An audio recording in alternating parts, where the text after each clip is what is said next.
Welcome to the Long Take Review, a film podcast with one eye always on the Oscar race. I'm your host, Jen Bankard, and today I'm here with my summer movie squad. First, his hat makes him look 2 years younger. It's Greg Cass. How's it going, Greg? I didn't want to join a band, Jen, so I started my own. I'm good. Glad to be here. Love it. Yeah, we're going to be all over the place with references today because we're talking about the whole summer. And he doesn't play him as an alien, actually. He plays him as a metaphor. It's P.T. McNiff. How are you doing, P.T.? I have become Death Destroyer of podcasts. I'm doing well. Glad to see you guys. Great.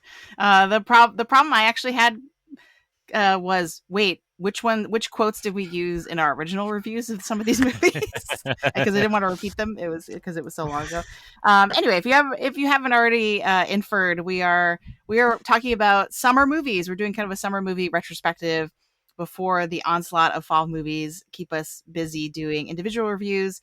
So we're doing kind of like a kind of a mini summer awards retrospective. I think Greg used the term superlatives. That probably is actually the most accurate. So that's what we're all about today, and hopefully it'll be a nice way to kind of recap and now that more time has passed, kind of reflect on the movies that we saw over the summer. But first, we will do a quick but important movie news check-in.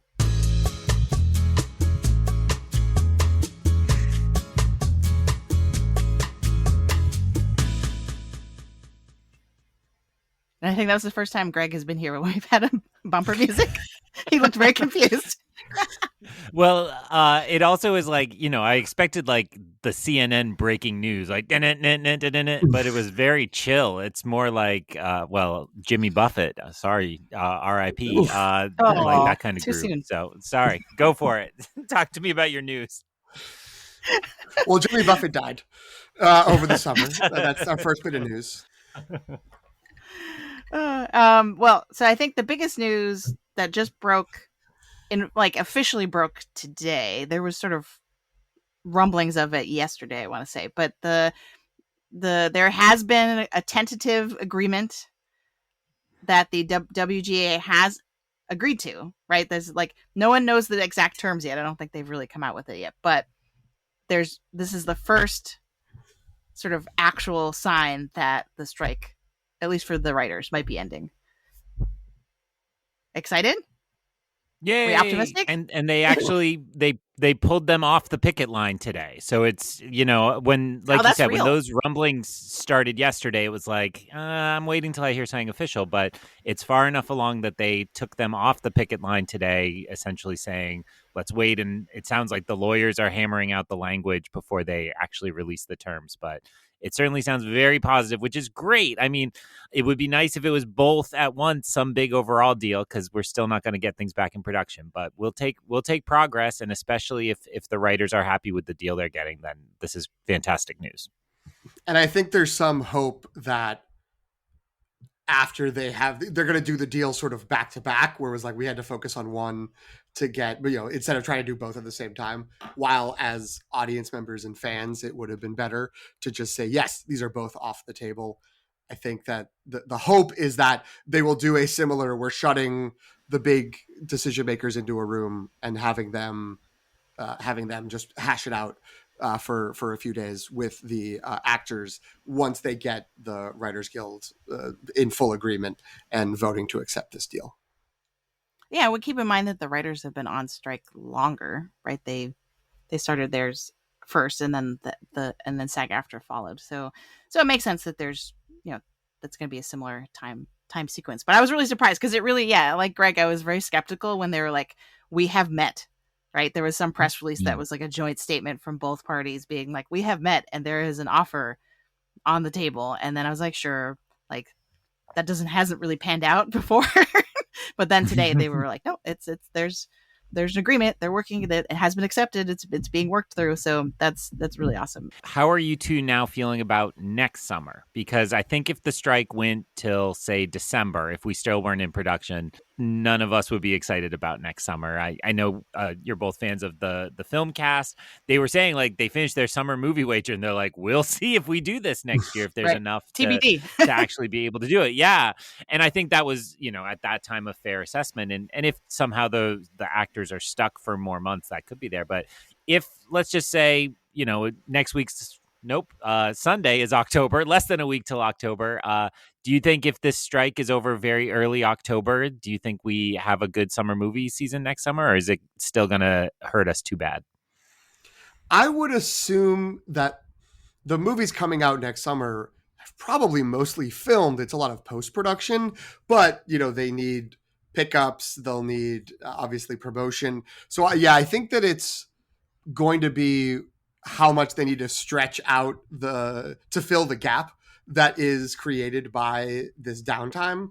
I think if they get it by like early November, that it might be a little bit more scattered, a little bit more sporadic. There might be things that go to the theater that would have just been on streaming normally in order to sort of fill out a theatrical slate, which might be interesting, but also might lead to a little some dips in quality or at least dips in what we might expect in terms of tentpole level releases.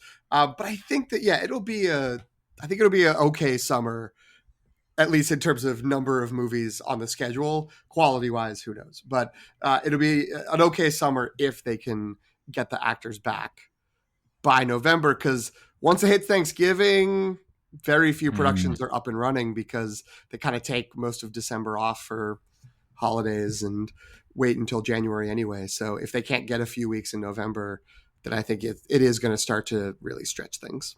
I think maybe we see a bigger ripple effect in TV would be my guess, right?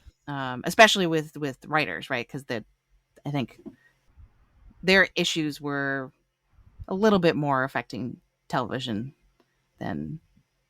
writer rooms than films. But so I don't know. It'll be interesting. But I mean, I feel like, and this is our segue, I feel like the summer was really good. We had a really solid movie summer. So no one else has any other news. That was like the big news. I want to make sure. I got my tickets to Killers of the Flower Moon. Oh, wait, those are out now? At least they were. They were with my season pass. I'm going to the first showing Thursday afternoon, whatever, October 19th, I think. Okay. I got to get on this. 206 minutes. So it's let's go. It's gonna be long. Let's go. I did not book those tickets, but a good friend of mine decided that he and I were both too normal and well-adjusted, so convinced me to go see the director's cut of Midsommar, which I think is also clocking in somewhere around there. So, there are a few movies where like I actually feel changed after having watched them, and Midsommar is one of them. So that'll be my October horror treat to myself, and then we'll do the Oscar bait as we move through the season. So nice. I'll just wrap up the strike by saying I've been watching The Marvels. The Marvels is sticking to November, and that to me means Disney's pretty confident they have Deadpool 3 for that opening May summer weekend. Oh yeah, which I think was deep into filming but was not done filming. So I think if the Marvels doesn't move, then Disney feels good going into next summer. If somehow the Marvels moves again, see the July Happy Meal toys that came out when the movie was supposed to be in theaters originally. But we'll see. So, I think this year's Oscars, good shape. Next year's summer, we got to go. But you're right. Why that's so painful is this was a really good summer, and I feel like a lot of people got used to going to the movies again for the first time after COVID, and so it's great we can be here tonight and kind of celebrate that and look back at the fun we had, hopefully, and that we'll have next summer. We'll see.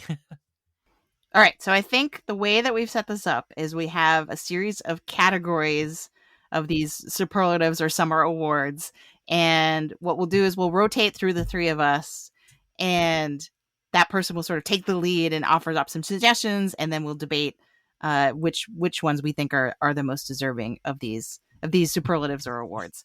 So I have the first category, and this deserved better.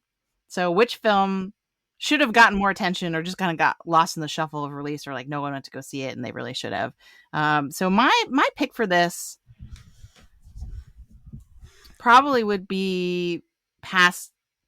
Well, I mean, the real one is Theater Camp, because I remember in our Barbenheimer episode that it just had the unfortunate circumstance of coming out right after Barbie and Oppenheimer came out. And so I think because that had no chance, and it's a really solid movie, and it is streaming on Hulu now, I think I saw. So that's one I want to kind of make a plug for. It's like really heartwarming and funny, and is a good, I think would if people knew about it, would play really well at home. And people can watch it and then go listen to our episode with Antonio when we talk about it. So then they get really twice as much entertainment as they would have with just the movie. We really should have just structured this as a clip show of just like. No, I'm kidding. No one wants that. But sorry, go ahead, PT. Oh, I was gonna say, since you almost said it, I will take the other option what you said, which was Past Lives, which I guess that's sort of from a different perspective of. I think it got a lot of attention when it came out as the sort of the indie movie of the moment. But now that we are heading into the fall season, it kind of feels like it's fallen off of a lot of radars. We talked about this in our two early Oscar preview episodes, that it's just not really being discussed anymore, apart from its fans trying to hang on to hope that it will get some nominations beyond probably original screenplay. But I think that we all thought that movie was really special and had it like ranked really high. But I don't think it got as many people to see it as maybe it needed to. And hopefully it will come out at some point on streaming, and people will find it and fall in love with it. And it will have another life for going into the Astral Award season. That's A24, right? I believe so. Let me double check. I just feel like it's useful to tell people where these are going to end up if they want to go see them. Because it is A24. Right, so those usually end up on Hulu. No, that's Neon. Neon usually ends up on Hulu. Where's A24 movies go? That's a good question. Okay. I always find them on Canopy, which I'm like the only person in the world who's a Canopy power user. I should use it more, yeah. Yeah. So Canopy is the one that people can get through their public library or university library if you're fortunate like us, and they have some kind of deal where they even have everything everywhere now. Like it's like they have an old standing deal that they get all the A24, such as Midsommar. That's where I watched Midsommar for the first time, and so I will find it there eventually. But I think A24 can sometimes go through Hulu to get there, but not always. Like you're right, Neon has the similar deal with Hulu that they'll always be found there. Yeah, it looks like they're scattered between Hulu, Max, and Paramount Plus because of Showtime. Showtime has some. Yes. Those are both good picks. I mean, I think the Theater Camp, they thought maybe they had a chance at counter programming, but Barbie there was no counter programming to Barbie. Everybody saw Barbie. And one of my favorite games of summer was listening to middle-aged white dudes justify how they ended up at Barbie. Like, well, I didn't want to see it, but, the missus. And I'm like, dude, just go see Barbie and get over yourself. So, that's a good choice. It stars only the most attractive woman on the planet. Like, sorry you had to justify to yourself. And like 10 other incredibly attractive women, but there are attractive men in it, so you might feel threatened by a fur coat and abs. And I will just say I completely agree that Past Lives deserve better. It just barely reached the level of on demand where it's like a $6 rental, because I had a couple friends waiting. It had a very long $20 rental, and that I don't know who's renting these things for $20 a piece, but it doesn't seem that effective to me. That there was no buzz about it until I think it finally gets down to that lower level, and people are like, yeah, I'll throw $6 in and see what it is. So hopefully there's a little bubble. That's only been the last 2 weeks or so. So there's hope there. From our list of nominees, I would always talk about Asteroid City and my beloved Wes Anderson, who's premiering 4 films next week. Maybe that belonged in film news. But what I will choose is not on the list. I'm going to say Mission Impossible in Dead Reckoning, comma, semicolon, ellipsis, part 1, exclamation point.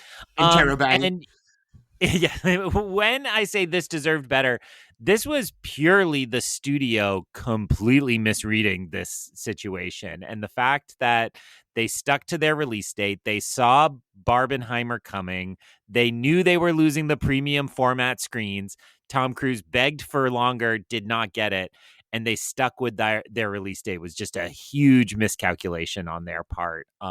If you had instead moved that movie like mid-August, once you saw what Barbenheimer was going to do, you still might not have gotten the premium format. But if your main competition was Blue Beetle, I think it would have done incredible business and much better. It did have some legs eventually, but it only barely made more than part 2, which I think was the previous lowest grossing installment. So, hey, I think they thought this was Top Gun again, and it was never going to be that. So they made this horrible miscalculation. So my vote is Mission Impossible deserved better from its studio. I think that's fair. Yeah. I mean, it is wild that they didn't move it back. The downside would have been if it came out in mid-August, none of the actors could have been promoting it, and Tom Cruise might have eaten his own arm off, because I don't know if he can have a Mission Impossible movie come out and not be out there. But they could have also recorded a lot of that in advance. Great. So our next category was it's sort of maybe moving from this deserved better to we deserved better. It is the most disappointing. What's the most disappointing film that came out? And I mean, the top one on our list is the one that I'll say, even though I have not. Didn't you not see this? Not seen it. I still haven't seen it. It's been on Max for like 2 or 3 weeks, but because it was so disappointing, and everyone I know who saw it was like, don't bother. It's The Flash. I can't believe that they brought Michael Keaton back to be Batman, and people were like, it's not great. Because that is incredibly disappointing that they finally tapped into the sense of nostalgia, and they tapped into the possibility of setting up future movies with Michael Keaton, and then they scrapped it, refilmed the ending with him again, scrapped it again, and then they brought in George Clooney. And they're still not going to use George Clooney anymore because they're just resetting the whole thing. So it's just, what a waste. What a waste of what lingering positivity there was for the old Batman movies as a potential path to the future. Greg, did you see this? I feel like I saw this on your letterbox. No, I still haven't watched this. So I try to keep up with the highest grossing films of the year and see kind of how deep into that list I can get by December 31st. If I put an asterisk on Sound of Freedom, no thank you, then the highest grossing movie I have not seen is The Flash. And I think it's number 19 right now, or last time I looked at the box office. So I will say I never had high hopes for this, but the piece that almost got me to go was when they were like, it's the best superhero film since The Dark Knight. It's changing movie. And like even Ben Affleck was out on Smartless. I listened to his interview and he's like, this is actually pretty good. I'm sad I'm leaving Batman after this one. It's like, what? How did they miss so hard on that expectation? So since you're the one who saw it, maybe you can tell us like what happened with their PR. They just oversold it. You know what I mean? Like, because when I actually saw it, it's not as terrible as a lot of people said. It's fine. You know what I mean? Like it's a function for it's fine. It's DC fine, I think is the phrase I used with somebody when I was talking to them about this movie. You know what I mean? Like considering other DC movies, like this is not bad. It's not that bad. It's fine. It's watchable. But what happened was, like the CinemaCon hype of like all the early reviews being like, this is the best superhero movie. This is DC's Spider-Man No Way Home. Like all of these grand claims then got me super excited for it. And then I was disappointed, right? Because I was like, why did they even bother? If you had just laid low and said, yeah, there's another superhero movie we've got coming. This is like, this is the end of the before James Gunn takes over. This is kind of like the remnants of what we were finishing up. Like if they had just kind of like underplayed it, I feel like it would have been fine. I feel like the question of like, why did it flop so badly is still a little open, because I think I've heard the argument for this is the sign of superhero fatigue. I think a lot of people think that the Ezra Miller factor deterred people. I think some others were like, this is a very DC specific problem where people have just lost faith in DC and they're just like, why would I go see another DC movie? They're always bad. Right. So I feel like it's a really interesting postmortem that people could do about it, and no one seems to really know for sure. But I think that the hype that they tried to build up for it, whatever Kool-Aid they gave out at whatever party that ever got everyone being like, this is the best thing ever, it just totally backfired. well, based on the early reactions of the screenings for the new Aquaman movie, it's not going to get any better for DC. Yeah. Not to mention a movie that may come up during the course of this this list of things is Blue Beetle, which sort of came and went and wasn't really discussed much. But I was wondering, I wasn't quite because I remember, Greg, you being on a podcast, I think it was Rebel Base Card, a Rebel Base Card episode, where you mentioned that I don't know about the Flash, this isn't going to be my thing, like way back in like January or February, like during the Bad Batch episodes. And I wasn't that clued into it, but there was a part of me that, as the hype kept sort of piling up, of basically like, well, DC just has to release it because it's so good. They have no choice, even though it's the Snyderverse. The Snyderverse is over. They're kind of stuck because this movie's great. And once it came out that it ended with this sort of twist. I spoiled the end of the movie in summarizing it because I thought I was the only one who hadn't seen it. Sorry, Greg.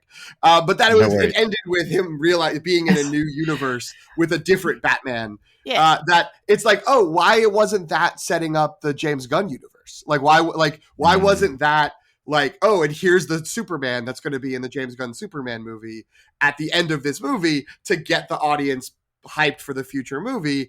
Which makes me wonder if James Gunn was like, I don't want to be associated with this movie. Like, I'll hype it, I'll help the team, but no, I'm not getting my stuff associated with it.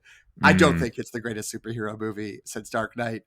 Good luck with all of you, and Godspeed on the journey you're going on. The thing is, what you mentioned isn't even really that big of a spoiler, because to me the biggest problem with the movie and what made it kind of pathetic to watch was that it reeks of desperation of trying to chase Marvel's success, where they're like of the multiverse factor and the connectivity and like, oh, here are all these characters from different versions of the same heroes and they're all showing up every, like it just, and it was so, it to me it felt like they were doing that just because they knew that they thought people liked it.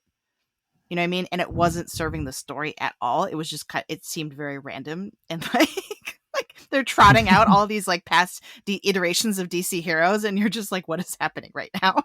That's how I felt at the very end of the movie. I was just like, they don't know what they're doing. They're just like, wait, is this right? Is this like, this is what you want, right? And they're not thinking about how to tell, like, and that, because to me the good parts of the movie were when they focused on just the Flash. And it was like just a Flash movie, and then they started trying to do all this other stuff, and it really got out of control. So yeah. But we've gotten that before, because the Snyderverse ended with like a post-credit scene with, was it like, spoilers if you care about this at all, wasn't it like Jared Leto as the Joker or something? Well, yeah, he was back from Suicide Squad, the first Suicide Squad movie, right? In the Snyder cut, it was like a dystopian Gotham or something. You know what I mean? Like it was like Mad Max Gotham. Yeah, you don't. Something yeah, like. And they never followed up on it. Yes. Okay. Whoa, I just had a dream that I was suddenly very interested in the Snyder cut. What was that? Not yet, Craig. Not yet. Joke comes later. Jokes come later. I really like Batman, and so like I just watch all these movies, like even though I know they're not going to be very good. So that's why I've seen them. You also know that they approached Christian Bale, and he was like, "No." Yeah. And then they were like, "What about with this? Like triple the money." hell no, I absolutely will not do this.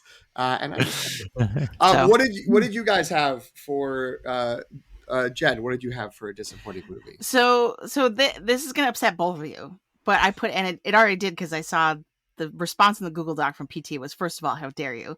But when I was thinking of sort of this disappointment as a relative calculation, right, of like what was I the most excited for going into the summer, and then what did the worst comparatively, you know what I mean? Like, not even just my reaction to the movie, because Indiana Jones and the Dial of Destiny, a movie I enjoyed. Let's be clear.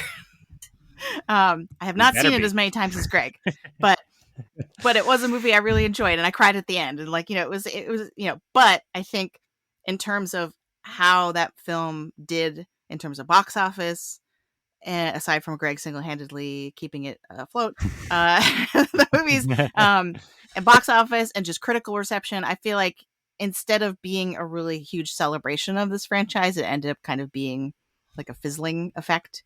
And so to me, I feel like that's why I wanted to put it in this category, because going, like, if I traveled back in time, not to go back to the Flash, but if I traveled back in time, entered the Speed Force, and to talk to myself before I saw this movie, I would be like, yeah, it's gonna be great. I'm so excited. And then, like, no one else, not enough people to my liking had the same reaction after they saw it, right? Well, Jen, as someone who hates Indiana Jones, I'm wondering what you think about the fact that you went to time travel with the Flash when you're talking about a movie that has time travel. I know. You could have just used the Dial of Destiny. That's how little you think about this movie.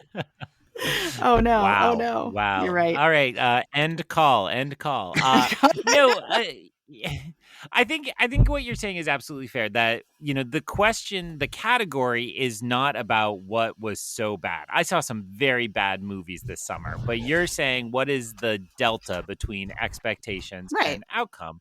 I think in our Indiana Jones preview podcast, we kept saying we want it to be really good. As long as it's better than Crystal Skull, we'll be satisfied. And I think it cleared that bar. And everybody except my 8-year-old thinks that's a very low bar. He still puts Kingdom of the Crystal Skull number 1 with a bullet. That's his favorite. So I'm sorry. I'm trying to raise a good son. This is the best I've got. We'll work on it. But so I do think that is fair. And, I just referenced the Filmcast Summer Movie Wager. A lot of them put that at like number 1 or number 2. And it did, Sound of Freedom, for all its problematic everything, outgrossed it. So that has to be disappointing. And we can think a bit about this. Since we're in a kill your babies mood, I'm going to say I also experienced this a little bit with Asteroid City. It's, again, not a bad movie in my book, but it's the delta. And my expectations were very, very high. I expect a lot of my Wes Anderson films. And there was a moment right before it came out that some of the early critical response was like, this is his masterpiece. It's the apotheosis. And the conversation was more like Grand Budapest Hotel and a Best Picture nominee and all that nomination and so on. There's no universe where that happens now, right? It certainly didn't get that reception. And, I ended up at a barbecue somewhere in early August, and a bunch of nerdy middle-aged white dudes. And we were like, let's talk about Asteroid City. I think I was wearing my Asteroid City t-shirt. So my cards were on the table, and still the whole crowd was like, yeah, kind of was awful, kind of gave up. He's so far up his own butt that he doesn't know what he's doing anymore. And, it was kind of heartbreaking, and maybe I don't feel that low about it. But even when we talked about it, there was some moment in our text message exchanges where I think PT said, this film is either brilliant or just so stupid it doesn't make sense, and we're pretending it does. And I do feel that way at times, where it's like, yeah, so much of it kind of didn't quite come together that I don't blame anybody who says this wasn't my Wes Anderson. So it pains me, but that would be my disappointment for me. I forgot what category we were in. I'm like, which one was it again? Yeah, just most disappointing. Yeah, I'm still remembering Asteroid City pretty fondly. I think out of the three of us, maybe I was the highest on it.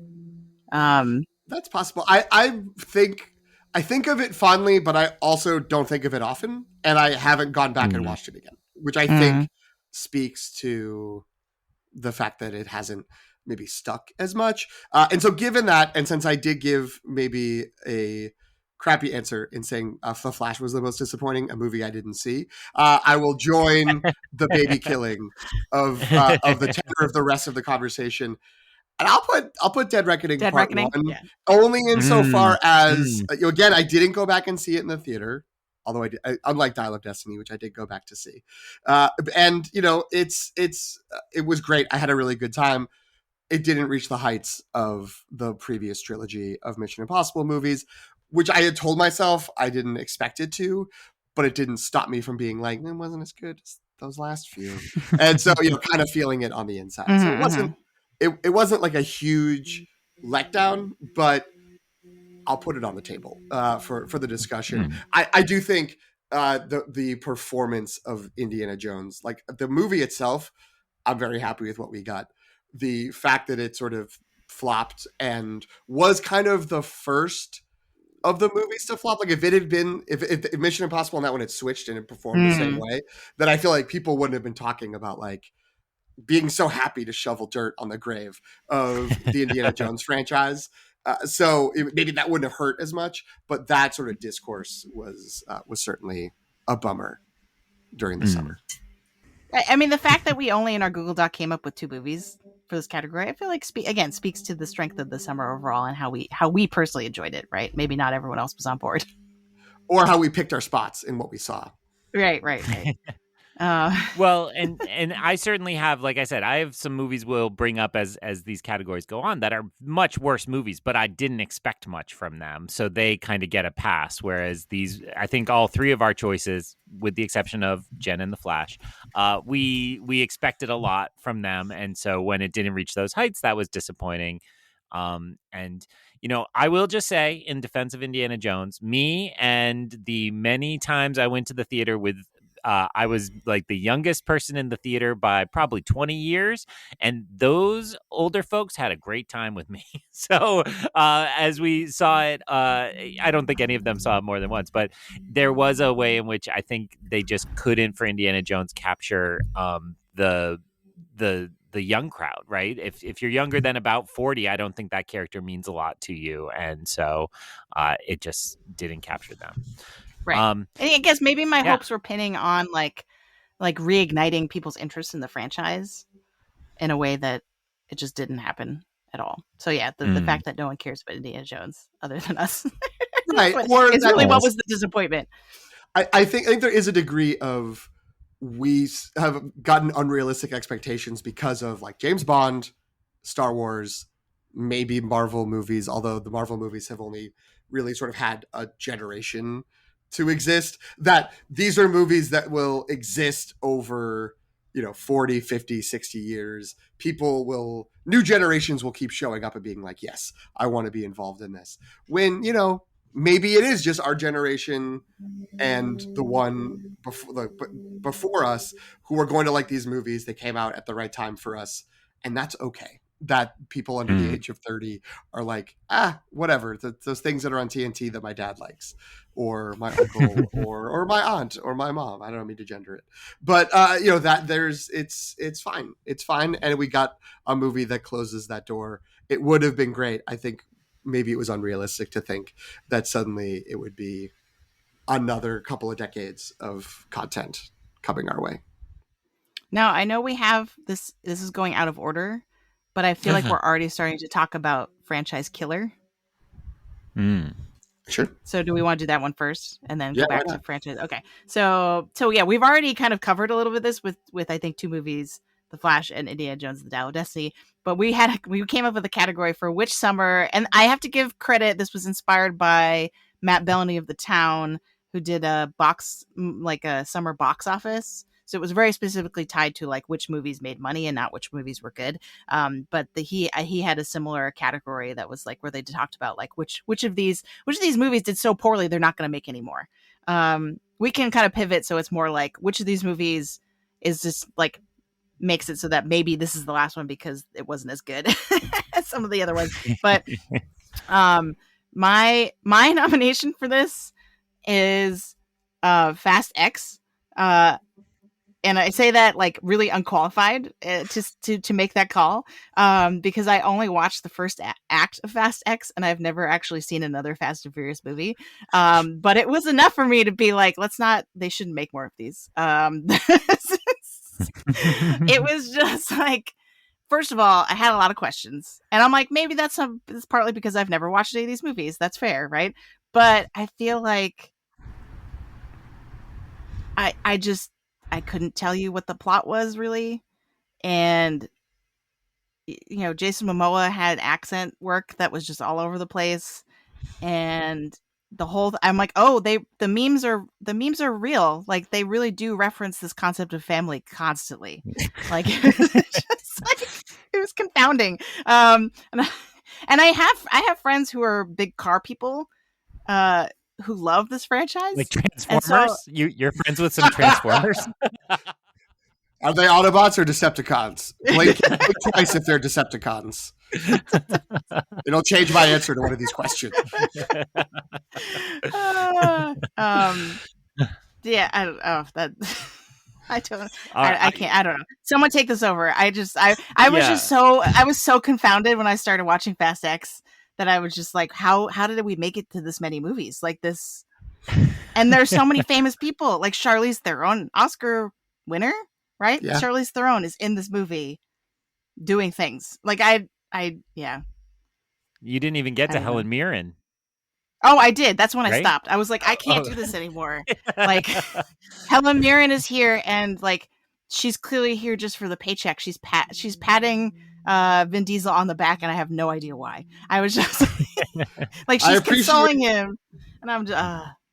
I appreciate the implication. Charlize Theron's there for love. She's there for like devotion to the franchise, the joy of like Helen Mirren. She's there for the. It is hilarious to watch. I've never seen Fast X, but I have seen later entries and think about the first movie was just about drag racing. It was illegal street racing, and that's it. Stealing DVD players. That's the level of crime they were at. Yeah. Oh, and Brie Larson is in this movie. Yeah. Not good. She's the daughter of somebody who was killed before, Kurt Russell. So is involved in this. Yeah. So like, I guess the burden falls to me to be the representative of someone who's seen all the Fast and Furious movies. And I will preface that comment by saying I have seen them all because I did the top 100 grossing movies of all time on Letterboxd, which involves 4 or 5 of them, but not like the first 3. It's like a big chunk in the middle. So I watched them all to keep up with this.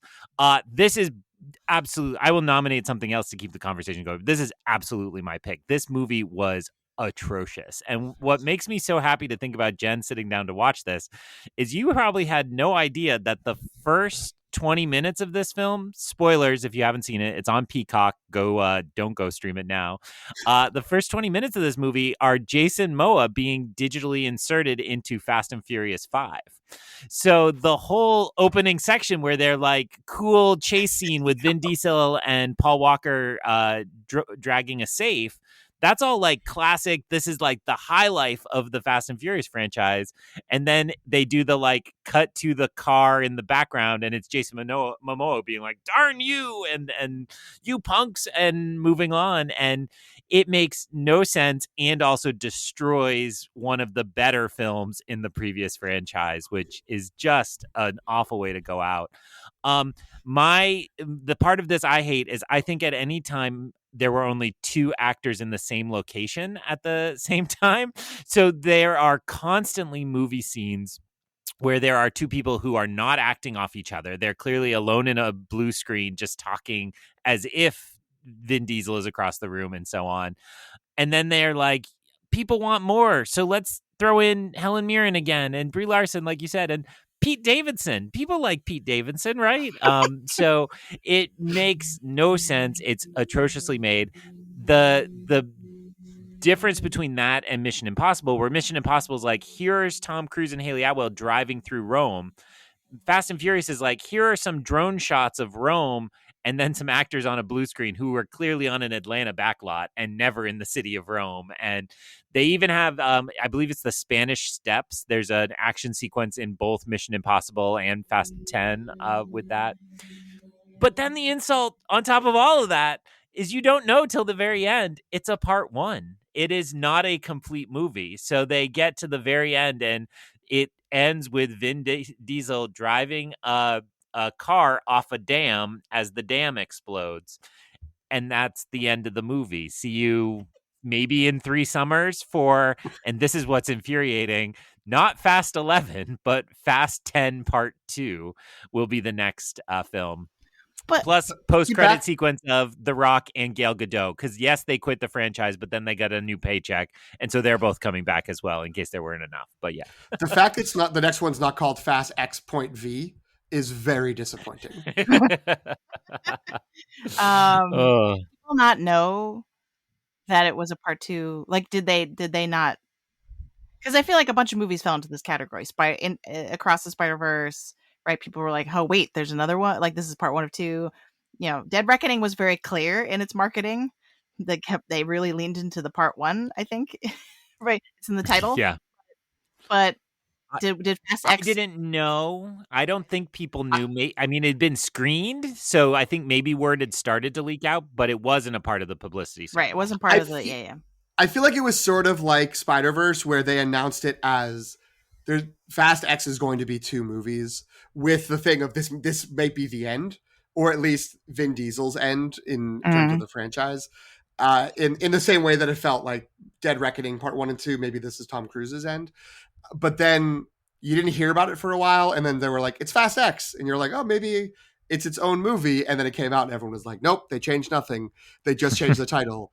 And they left us with a cliffhanger, and no one's excited about the next one. There's a scene. We can stop talking about this after this. There's a scene, the one with Brie Larson, and this is right before I stopped, where she's talking to some other person who's taken over whatever government agency is part of this franchise, and he's basically going through, I assume, a lot of the plot points of the previous and clips from the previous movies, being like, and they're criminals, and they do this, and they did this, and we keep letting them get away with it, and they need to be held accountable. And like, because the movie had done such a bad job of like setting this up, I was just like, he kind of makes sense. Like, why like, I don't understand why did they let all the Brie Larson's only response is like, because they've helped us keep our hands clean or something like that. And I'm just like, what is happening? Yeah. So I feel bad. I should have started with Tokyo Drift. If that's the one people recommend. Greg's shaking his head. Don't do it. It's not worth your time. Is it Fast 5? Okay. Yeah. I don't know. No, I'm saying you're fine. Live a happy life not seeing these movies. Like, you've got a taste of them. There are some good installments. The one other kind of narrative thing I just find absolutely fascinating in a car crash type way is, unfortunately the actor Paul Walker died, and so they couldn't include him in the franchise. And they made the choice, which I think was noble in some ways, to not kill off his character, but to have him kind of drive off in the sunset. He had a wife and a child in the movie he had filmed last, so it was like he's going off to a farm to live with that family. The problem is now they've escalated these plots, so they call everybody back in, including his wife, and I think his child is in this one, and they all keep having to come up with reasons why he's not coming. It's like, your uncle wanted to be here, but like, he's just got to stay safe. It's like literally the end of the world. The stakes couldn't be higher. And it's like, call in everybody we know, except like, let's just let him chill on the floor. He's done his part. And it's just, these loopholes are just absolutely insane, from a respectable choice to now just like insanity. So I will push us further along, right? Because we should stop talking so much about bad movies. I'm gonna take my nominee off this list. It probably would have been Fast 10. I'm gonna take The Little Mermaid. These live action Disney remakes should probably never have been made. I still don't understand how you don't just go watch that movie if you love that animated movie. But I did not watch the Peter Pan one that went straight to Disney Plus earlier this year, which I understand is also terrible. But The Little Mermaid sucked the life out of me. It took everything kind of joyous about that movie, about, The Little Mermaid is great music, bright colors, wonderful visuals. My sister and I used to do dances in our living room to Under the Sea, just like so in love with that, and rewind the VHS and start it over. And it made it all drab and muddy and terrible. And, I think everybody who criticizes this movie always goes out of their way to point out it is not the fault of Haley Bailey, who did a fantastic job as Ariel, and the awful people on the internet can go shove it. But she was perfect as Ariel, did a great job with the singing, but in an absolutely terrible movie. And it was, again, in pursuit of seeing all the highest grossing movies. I was like, I gotta see Little Mermaid. So I went like alone to a matinee, and I'm like, oh God, Greg, like, what have you done? Like, you really got to. And I will talk more about a specific moment that brought out those emotions in a category later. But that's my nominee. Stop making these. I know there's like a Lion King sequel that I think has been announced, but there aren't a lot of them. Mufasa? Prequel. You're right. There aren't a lot of other ones planned, I don't think. So maybe we've seen the end of this trend. I don't think we have, Greg. I think these movies keep making enough money that they're going to keep making them. But, I thought, I totally agree with the, like, let's not remake any more of these movies. Let's just make other movies. And I do not think that The Little Mermaid changed my mind about that at all. But I will say that I thought at least that it was a little bit better than most of them have been. I think it's way too long. So I had a very different experience because I took my daughter and her best friend, and like it was like a mother-daughter sort of event, and like, we all had a good time, and they sat through most of it. I mean, like, probably with 40 minutes to go, they started getting restless. Thankfully, the theater was pretty empty, and so they just started like playing with the stuffed animals that they had brought with them, and like set up like a little house for them in the next row. And then they kind of were like, "Oh, what's happening? Is someone's there? Is Ariel singing again?" And then they jump back in. But So on that front, I feel like it's a problem because the movie is longer because they feel like they have to add new material to it to make it different, and that's not a good reason to do that. But I would say that like the music was great. I actually really liked that it tried to make the sort of cultural setting of the Caribbean sort of a little bit more authentic. Like, I appreciated that. Those, like, the things I was like, I see what you're doing. I could see how you're trying to update the story in a way that would be good. And at the end of the day, my daughter's walking out of the theater singing like she's Ariel. She loves Ariel. And for her, I think this is her version of Ariel and not the one that we had. So I can't argue with that. Really, like, I'm not going to be like, stop making these movies, right? If it's if she's into them. But yeah, I thought it was like, it was fine. It was yeah. We don't need to talk about it a lot. But how does it compare to Rob Marshall's Chicago, the last time he made a movie musical, I believe? Oh, I remember liking that when it came out. And yeah, isn't that with a bunch of Oscars? Or that's what your point is? Yeah, your point no, is that it was that's what my point is that this is I think if you're trying to show how the industry has abused its talent, that's a pretty good argument, right? But Greg, that is not the fault of Rob Marshall or of Ariel. It's just the way the box office has performed on these other ones. Greg, this is 9 Erasure. You are forgetting about the movie musical 9 starring Daniel Day-Lewis, directed by Rob Marshall. Apologies to Mr. Day-Lewis. Wait, he was in a musical? This is total news to me. Yeah, it's a musical version of Fellini's 8.5, and it's Daniel Day-Lewis singing in the lead, directed by the director of Chicago and the live-action Little Mermaid.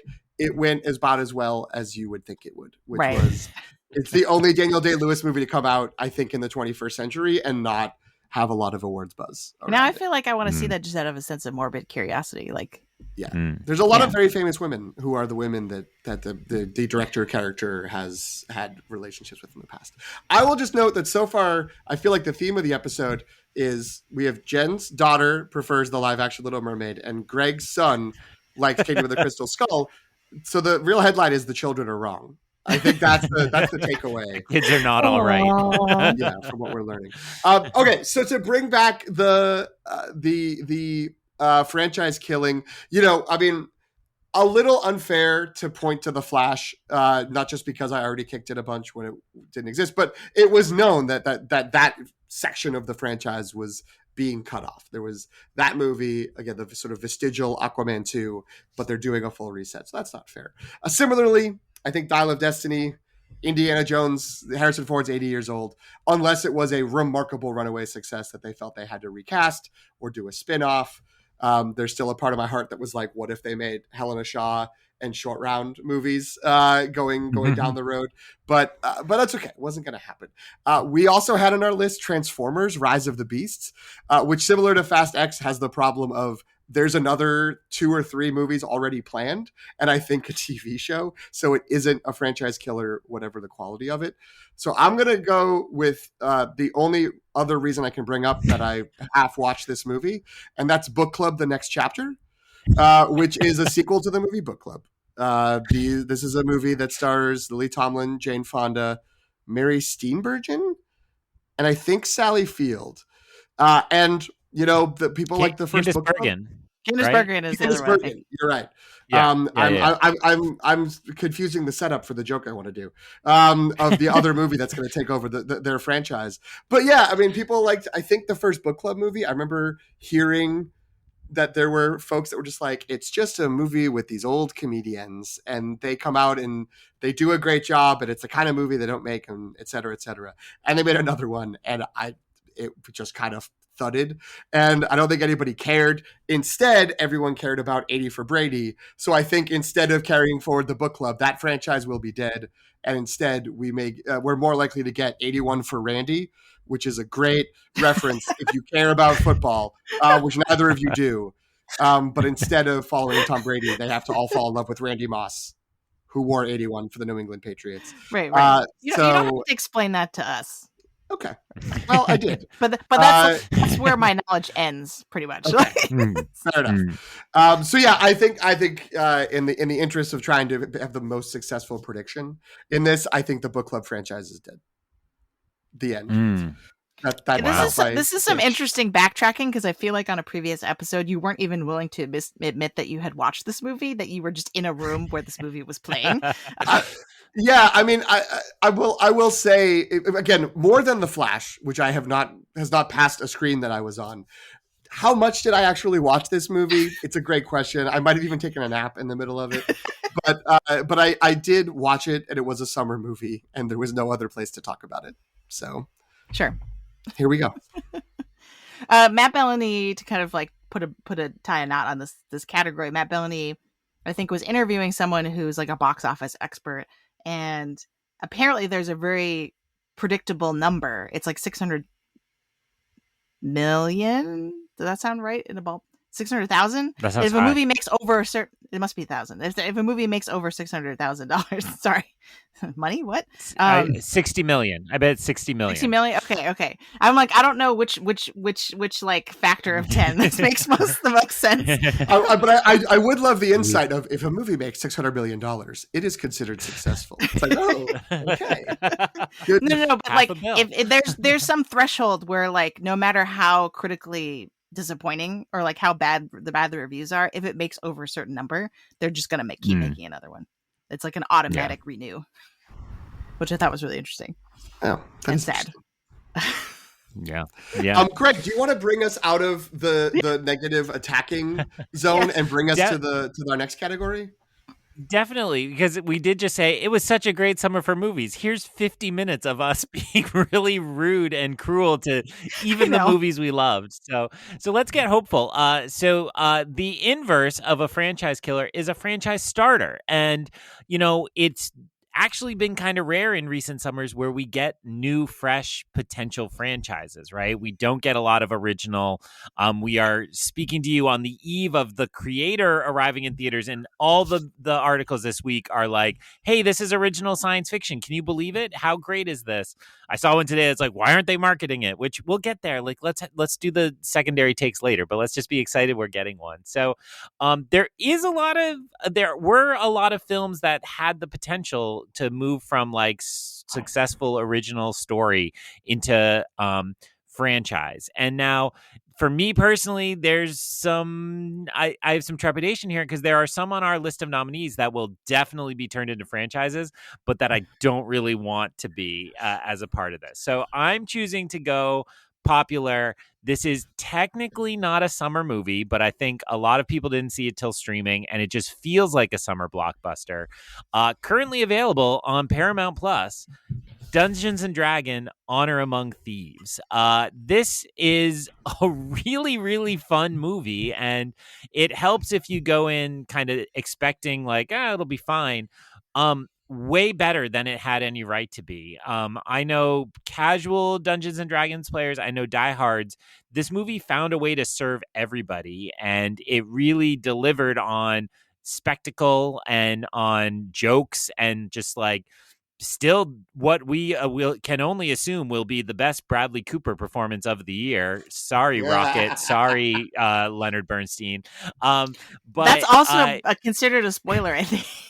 Oh, sorry. Yeah, that's fine. Yeah, I mean, we've passed statute of limitations on that movie, I think. But I remember when I saw it on streaming that people were like, "Oh, don't spoil the best cameo ever," and it was great. So it actually shocks me that this hasn't had a sequel announced already. I don't know if that's writers / actors strikes things going on. It, I think, was pretty successful in the box office. It's still pretty high up on the year. It's only at 22 for the year, which is domestically about 93 million. So maybe that magic number Jen said isn't there. It is effects heavy. It looks expensive. But I think I have not heard anybody who saw it who didn't like it. It is ripe for more adventures. Do this same cast, have them go on another quest, swap out other people. It's a format that could really work. So that's my nominee. I would love 5 more Dungeons and Dragons movies if they are this clever and this fun.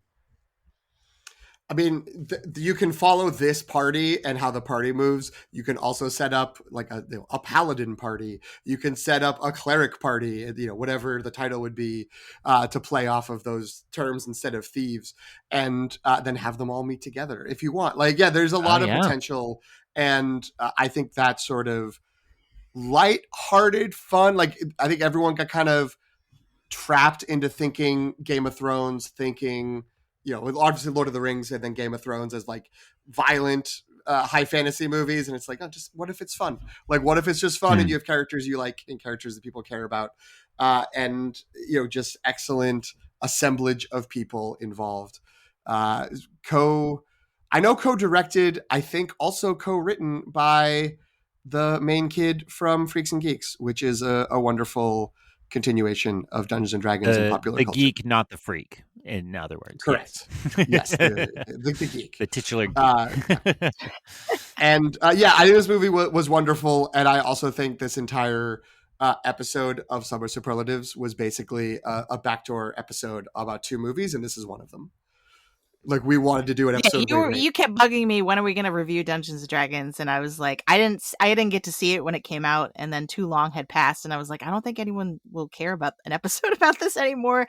And then it hit streaming, and then for some reason we still didn't do it. So yeah, I'm glad we could talk about this now. I'm with you. I really enjoyed this movie. I especially want to co-sign Greg's observation about it navigating different audiences, because I feel like I'm kind of in the middle a little bit, where I have played D&D and I understand how D&D works, but I haven't been playing every year for 10 years or something like that. Like, I don't consider myself like an expert in it or anything. And so for me, I thought the fact that there were so many jokes about like dumb things that happen when you play or like just about like jokes about the mechanics of playing D&D kind of built into the story, I thought was really clever.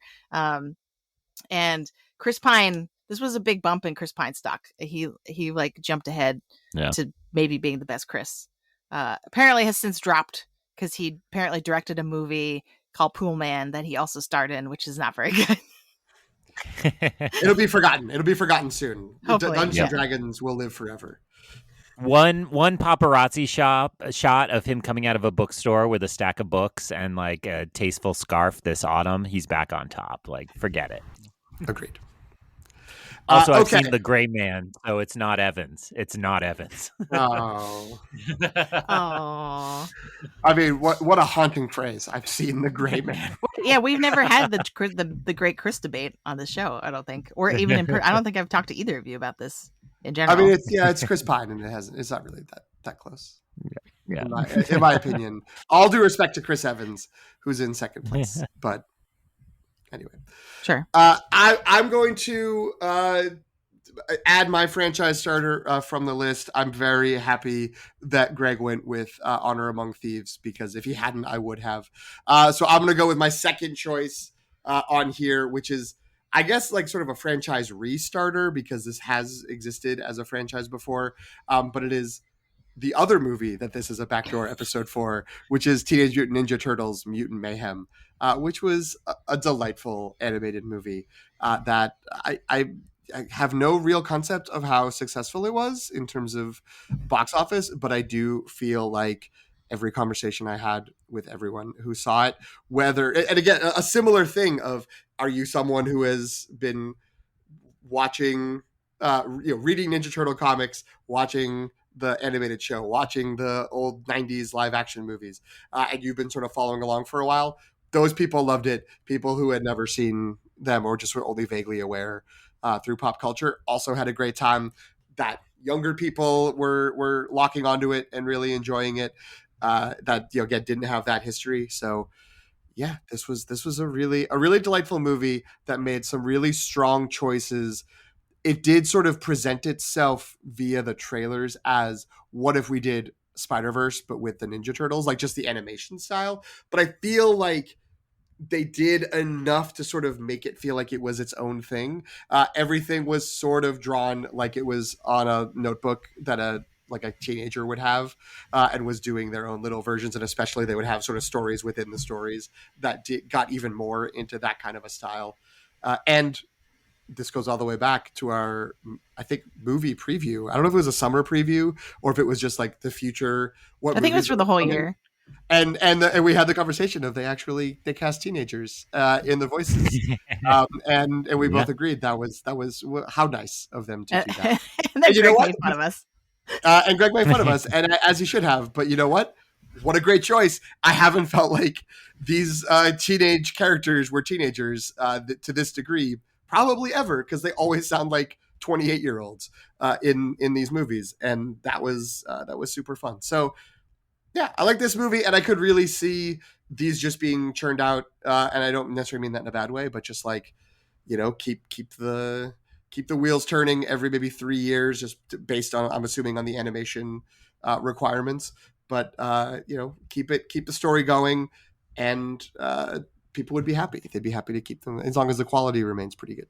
And I think if we're thinking specifically about the strategy of starting a franchise, that they kept the plot of this movie very contained and very small in a way that leaves a lot of room, I think, for them to keep going. Sorry, Greg, you were going to say something.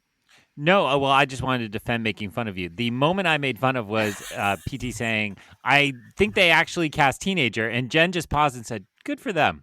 Like they were the first to discover teenagers in some way. So it was the specific language I was teasing. Okay. But I do agree that it was a really important choice. I gave you your flowers when for my Letterboxd review. I just saw this past week. My son had seen it in the theaters with his uncle and mom, but I had missed that trip. So I saw it with him on streaming this week. He wanted to watch it again. Works for him. He loves it. He doesn't know any other turtles except for these and had a great time. And in my Letterboxd review, I was like, turns out the secret to cracking this was to make them actual teenagers, and that made them compelling in a way I had never felt compelled by the Ninja Turtles. And PT was recently noting that in the Star Wars franchise, you have that first childish thing that you don't like, and you realize your time at the center of the Star Wars universe is over. If that's Ewoks, if that's Jar Jar Binks, whatever it is. I always think of Ninja Turtles as that thing for me. I think there are a lot of people my age who really enjoy the Ninja Turtles, but for me, it was like that first thing where I missed the start of it, and then I was like, well, that's a kid's thing, and I'm beyond that. I'm mature now. I'm watching foreign subtitled films at age 7, probably when it came out. So I do not have that emotional attachment, but I still thought this was a wild ride. I think it we can't forever just say the next cool, quirky animated thing is trying to be Spider-Verse. I think Spider-Verse inspired a lot of other cool artists, and we should celebrate that. But yeah, sign me up for more of these. I'll be there with my son or be left out of the trip, as the case may be. I love being 6 years older than you and not having been too young for Ninja Turtles when the cartoons came out. Because I was there for that first movie at the age of 12 or 13. And Yeah. I still stand by it. That first live action movie. I have a great time with it. I don't know if it holds up. I know young Sam Rockwell is handing out cigarettes to children. That's what I remember right now from that movie. All I remember is the Go Ninja, Go Ninja, Go. That was great. And that was from Teenage Mutant Ninja Turtles 2. Okay, sorry. That is a lesser movie. Even us fans would agree that's a lesser movie. I was not too old or too. I don't know. I watched Ninja Turtles. The 80s cartoon. I watched that all the time. I have fond memories of watching those movies. I think in rural New Hampshire, we didn't get Fox for longer. So that's part of it, too. Because when people talk about like the X-Men cartoon or Batman animated series, I don't have associations with any of these. And I think it's because the Boston stations came through clear when it was ABC, NBC, but we didn't get Fox very well. Oh, so interesting. That is maybe less my age. Got to get it in Channel 50 out of Derry, New Hampshire, in between the Al Capralian bumps. You got a high pressure system coming in. Oh, man. That joke is going to slay with one of our listeners, and they are going to be so happy. It's going to be two listeners. It'll be two listeners. It'll be you and me listening later. It's amazing. Jen, my what's last your franchise? Okay. Well, can I say my last plug for Teenage Mutant Ninja Turtles? Yeah. The funniest April O'Neil. Agreed. And I ended very just crushing it at every turn. What a year! She's having a great year. Summer of Io.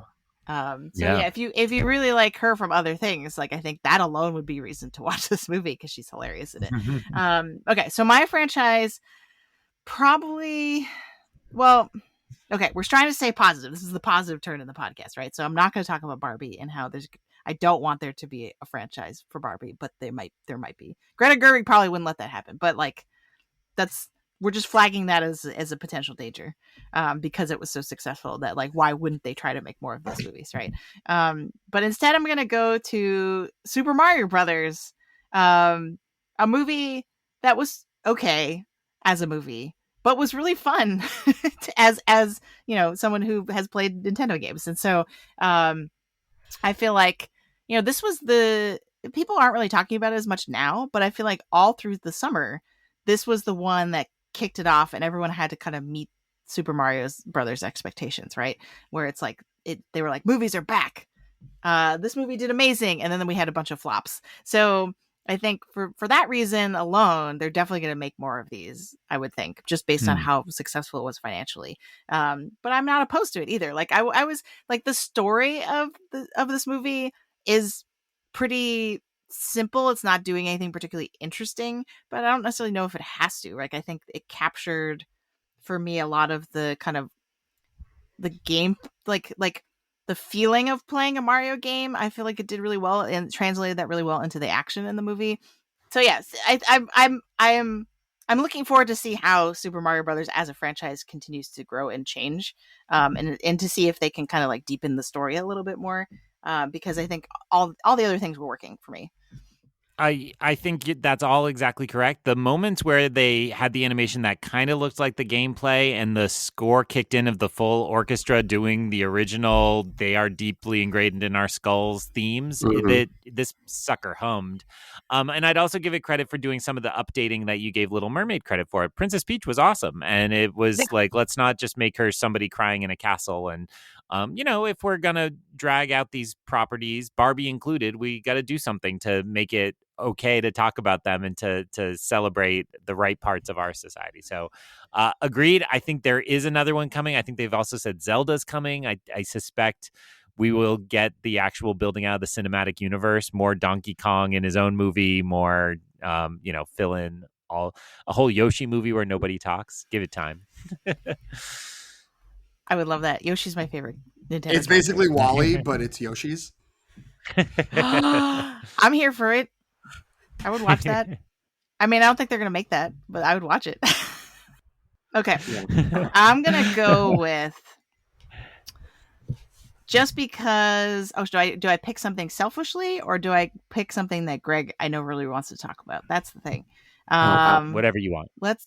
Let's go with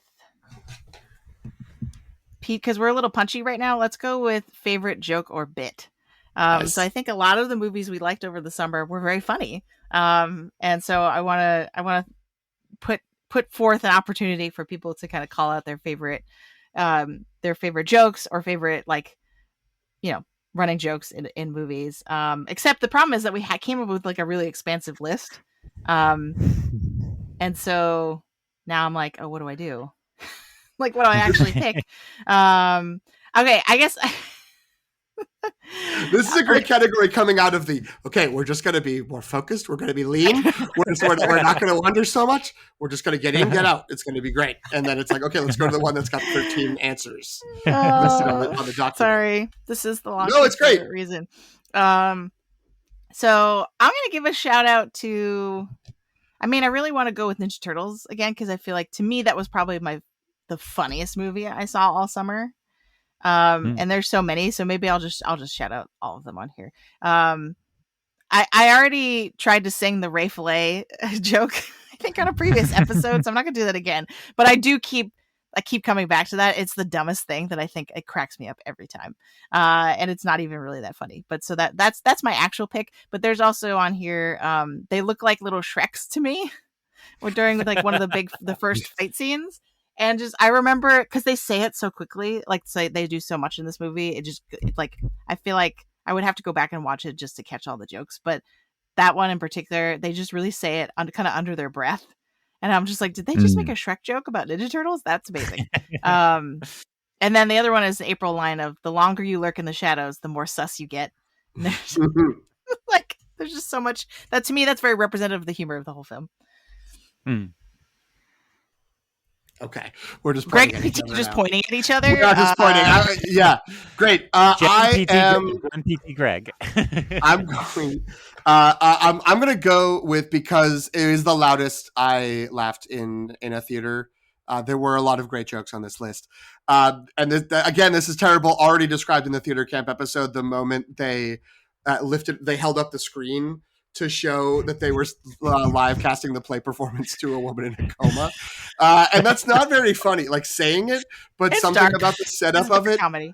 It was like, because they really, it felt like they were setting it up of just like, and then this lady who's been gone since the first 5 minutes of the movie, we're going to see her again. And then it just cuts to someone intubated in a hospital bed. Very dark. I laughed for, 90 to 120 seconds straight. For that, follow that with the song about camp being home, or is it? All of that is probably my favorite sequence favorite joke sequence in a movie this summer. That the like improvised song becoming the grand finale was really a stroke of genius. And like, as it started, I'm like, oh, how did I not see this coming? And yet, why is it actually kind of awesome? And it was really well done. My nominee for theater camp is AO, Summer of AO, with the But what is stage combat, which I recently tried to recreate in a faculty meeting to ill effect. Nobody had seen this movie. Nobody understood. But I was like, no, but it's really funny because she's asking them and they're saying it's a feeling, it's a flutter, it's an edge of danger in your seats. And she's like, no, but like, what is it? Like, I need a legal definition of what stage combat is. And so AO is just incredible, so funny, and that was a really good moment for me. PT's comment made me think best like laugh I heard in the theater. High up there is Helena punching Indy at the end. Like, that plays every time. It gets a huge reaction and usually some old dude giving a big guffaw. Oh wait, that's me. Someone in the theater giving a big guffaw. So I like both of those as moments that really I will remember from this summer, which seems nice. Great. That feels like a lot of people being like, she's got moxie, and that's why they really enjoy it. Excellent. Okay, let's. We did do a good job of going through that quickly. Good job, everybody. But I'm gonna move on. I'm gonna pick for my my next category, perfectly cast actor or actress that is not otherwise getting praise, which is really just another way to talk about Chris Pine in Dungeons and Dragons. Is my answer. Where I feel like there was a lot of hype for this, like in the moment. That people were talking about it, and he got some heat. But then again, the movie is just sort of sitting on Paramount Plus. I feel like if it had been gone to even Hulu, but certainly like a Netflix or Max, maybe it would be getting more chatter. But he's such a good linchpin for this movie because he's very good at being roguishly charming, but also so goofy and able to make and the whole cast is good at this, but again, he's the star, he's the lead, of able to make these sort of observational jokes without it feeling like I am undercutting what's happening around me. Like I am undercutting the reality to sort of like let the audience know I'm kind of too cool for this. Like he is not too cool for it. He is in it, he's experiencing it, but he is still able to sell the thing. I'm thinking of when he's playing his lute or whatever it is, and but he's really the projection, and he's marching up to the gates, and his body starts to like morph and fall apart because the projection is not able to sustain itself. Is that kind of just like confidence in his abilities.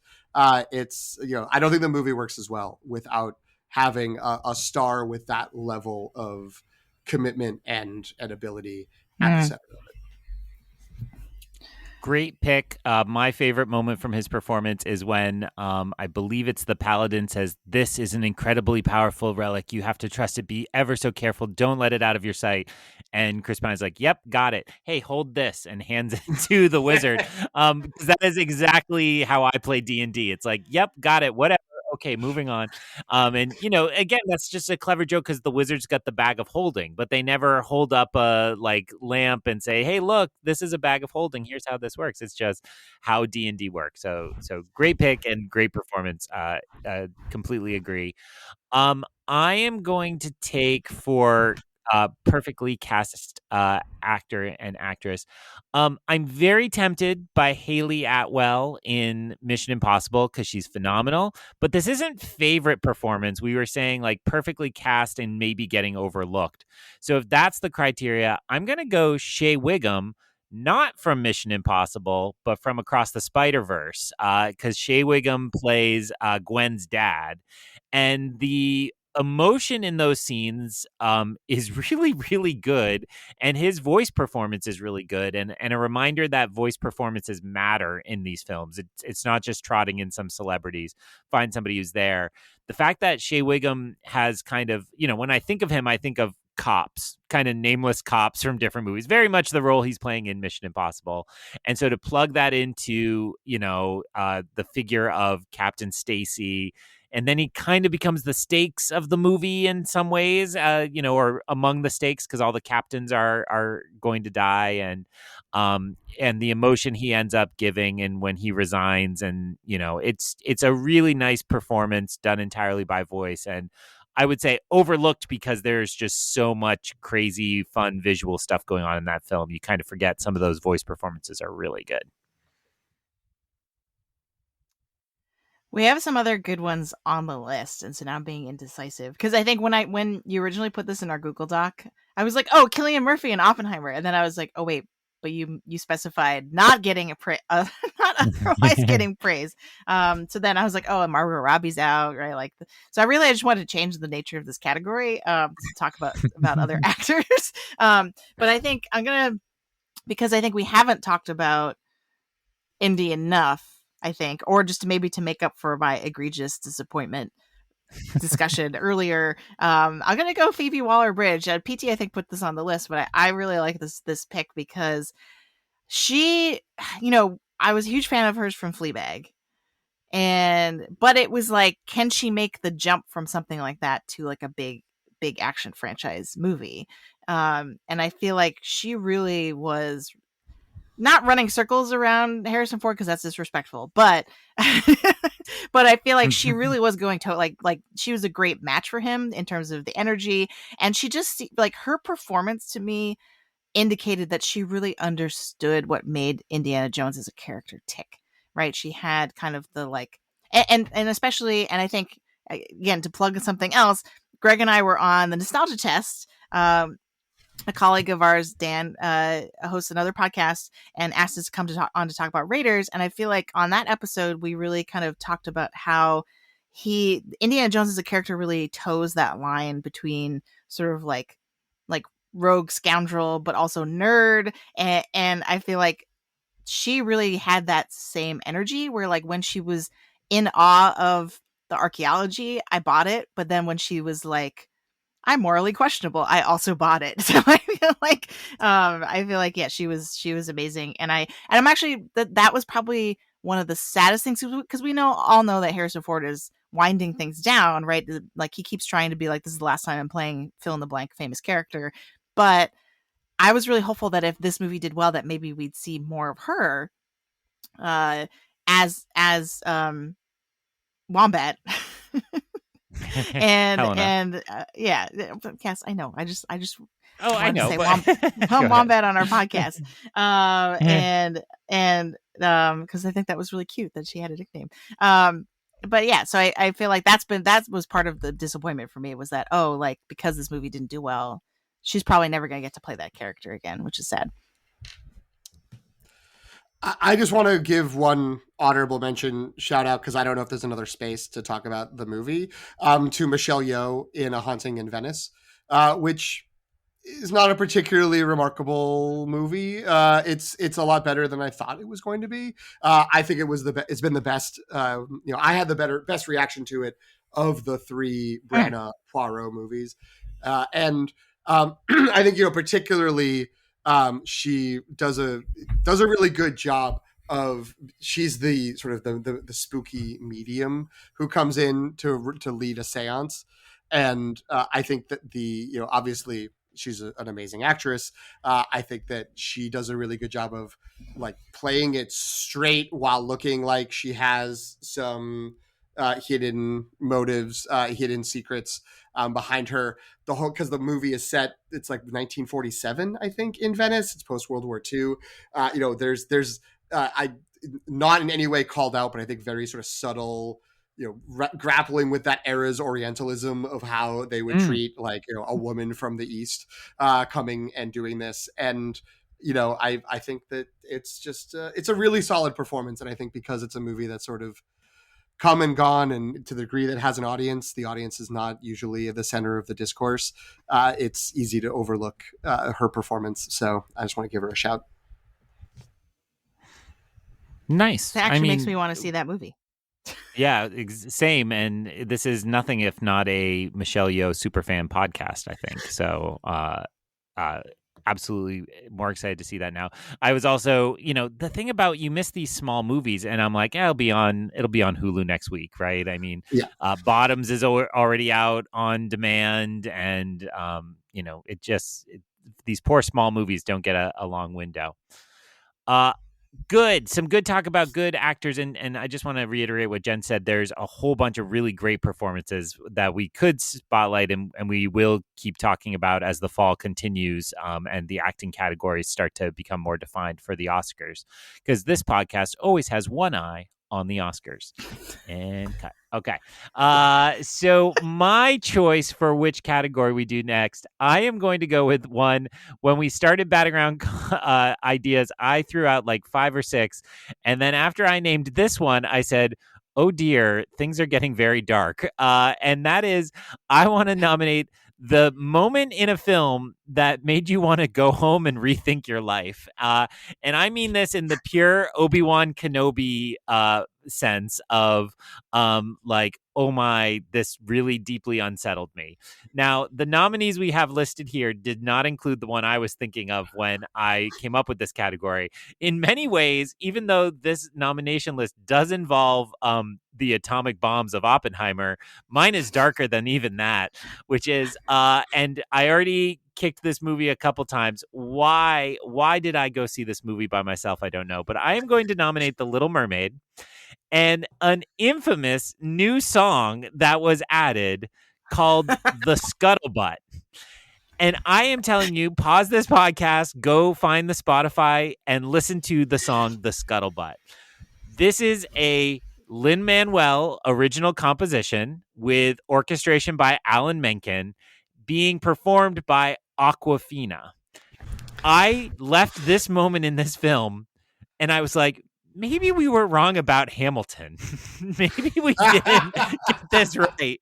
Maybe we like it was I am telling you, it is so abysmally bad. And, you know, I think we've talked before, Aquafina's in a moment in her career where she's getting her money and there's no disrespect to that. But I was like, yeah, Lin-Manuel plus Aquafina, this should be incredible. And it is an entire song that is built on the fact that the seagull is named Scuttle and scuttlebutt's a way to say gossip.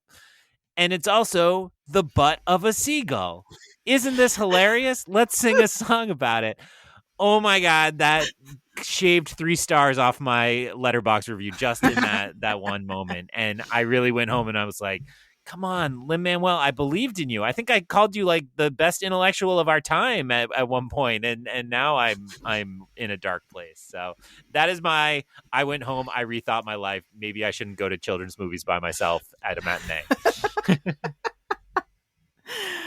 So I don't know how to respond to this because I already had a similar complaint about this song on a different episode that you were not here for.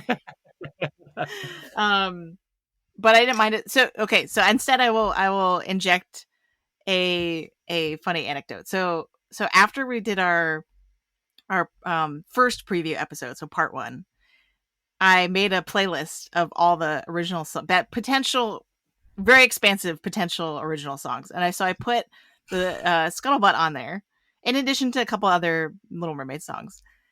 And now my kids are obsessed with the song. And walk around being like the scuttlebutt, and I'm like, what did I do? Because I like just and they even though my daughter hasn't seen Barbie, I don't think she's quite old enough for like the existential crisis Barbie movie. But she does really like all the songs, and so like this, and so I had this. So this playlist is like half appealing to them and half like I had the song from Past Lives, which they tune out when that comes on. But they're like, oh, Peaches. Great, we're in. Oh, I'm Just Ken, we're in. Dua Lipa, we're in. And then now they're like, now they've learned about the Scuttlebutt song, and I'm full of regret. Is it, Greg? Has it negated Encanto for you at least? Like, you hold on to Hamilton, but you're like, Encanto is dead to me because of this song. I mean, again, I cannot stress how obsessed I was with Hamilton. I saw it 3 times. I like a lot of the Encanto music and all of that. It honestly made me rethink all of Lin-Manuel. Like, I don't know that his name is enough to get me to a musical in the future. Like, I want to see some reviews first. So I'm sorry. Wow.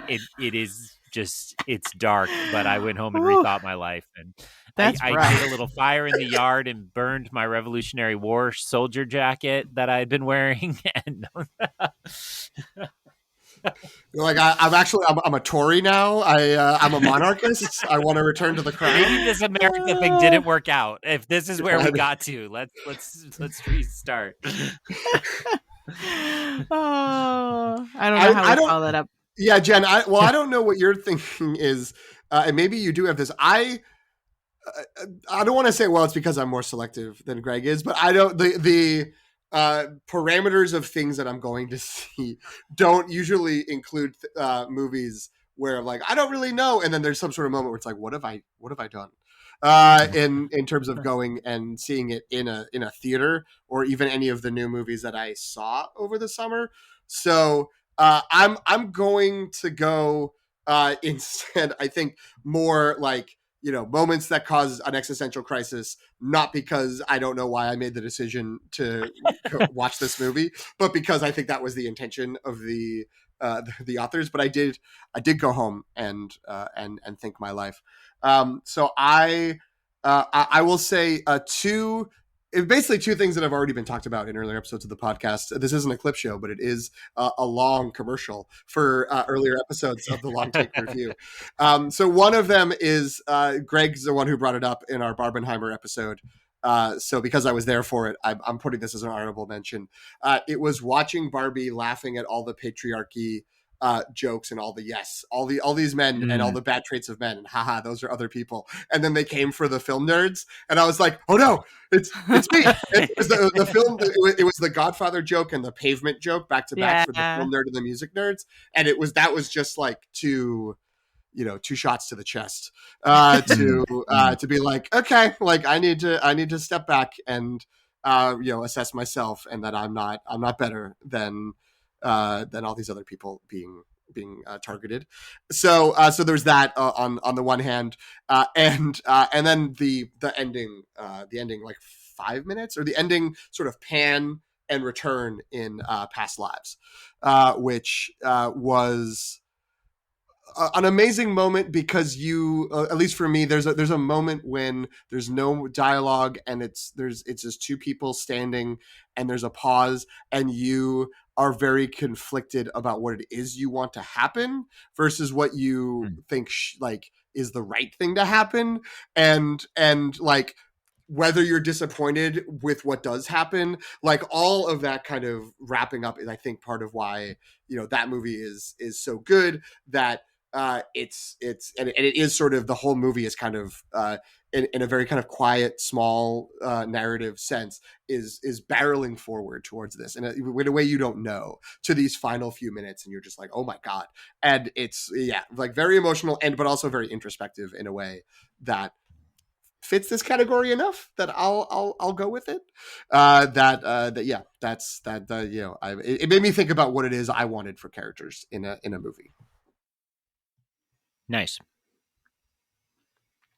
I totally misinterpreted this category, because Greg had just put it in there, and I was like, oh, okay. And I tried to come up with some examples so we have somewhere to start, and then I put all of the sort of like really moving moments in movies that we've seen over the summer, as opposed. But so I similarly, I don't think I have the moment of regret of like, maybe the closest thing probably be when I tried to watch Fast X at home the other night, and I was just like, why did I do that? I did it because I love this podcast, and I wanted to make sure I saw all the top grossing movies over the summer, and then I was like, I could have been doing many other things that were better.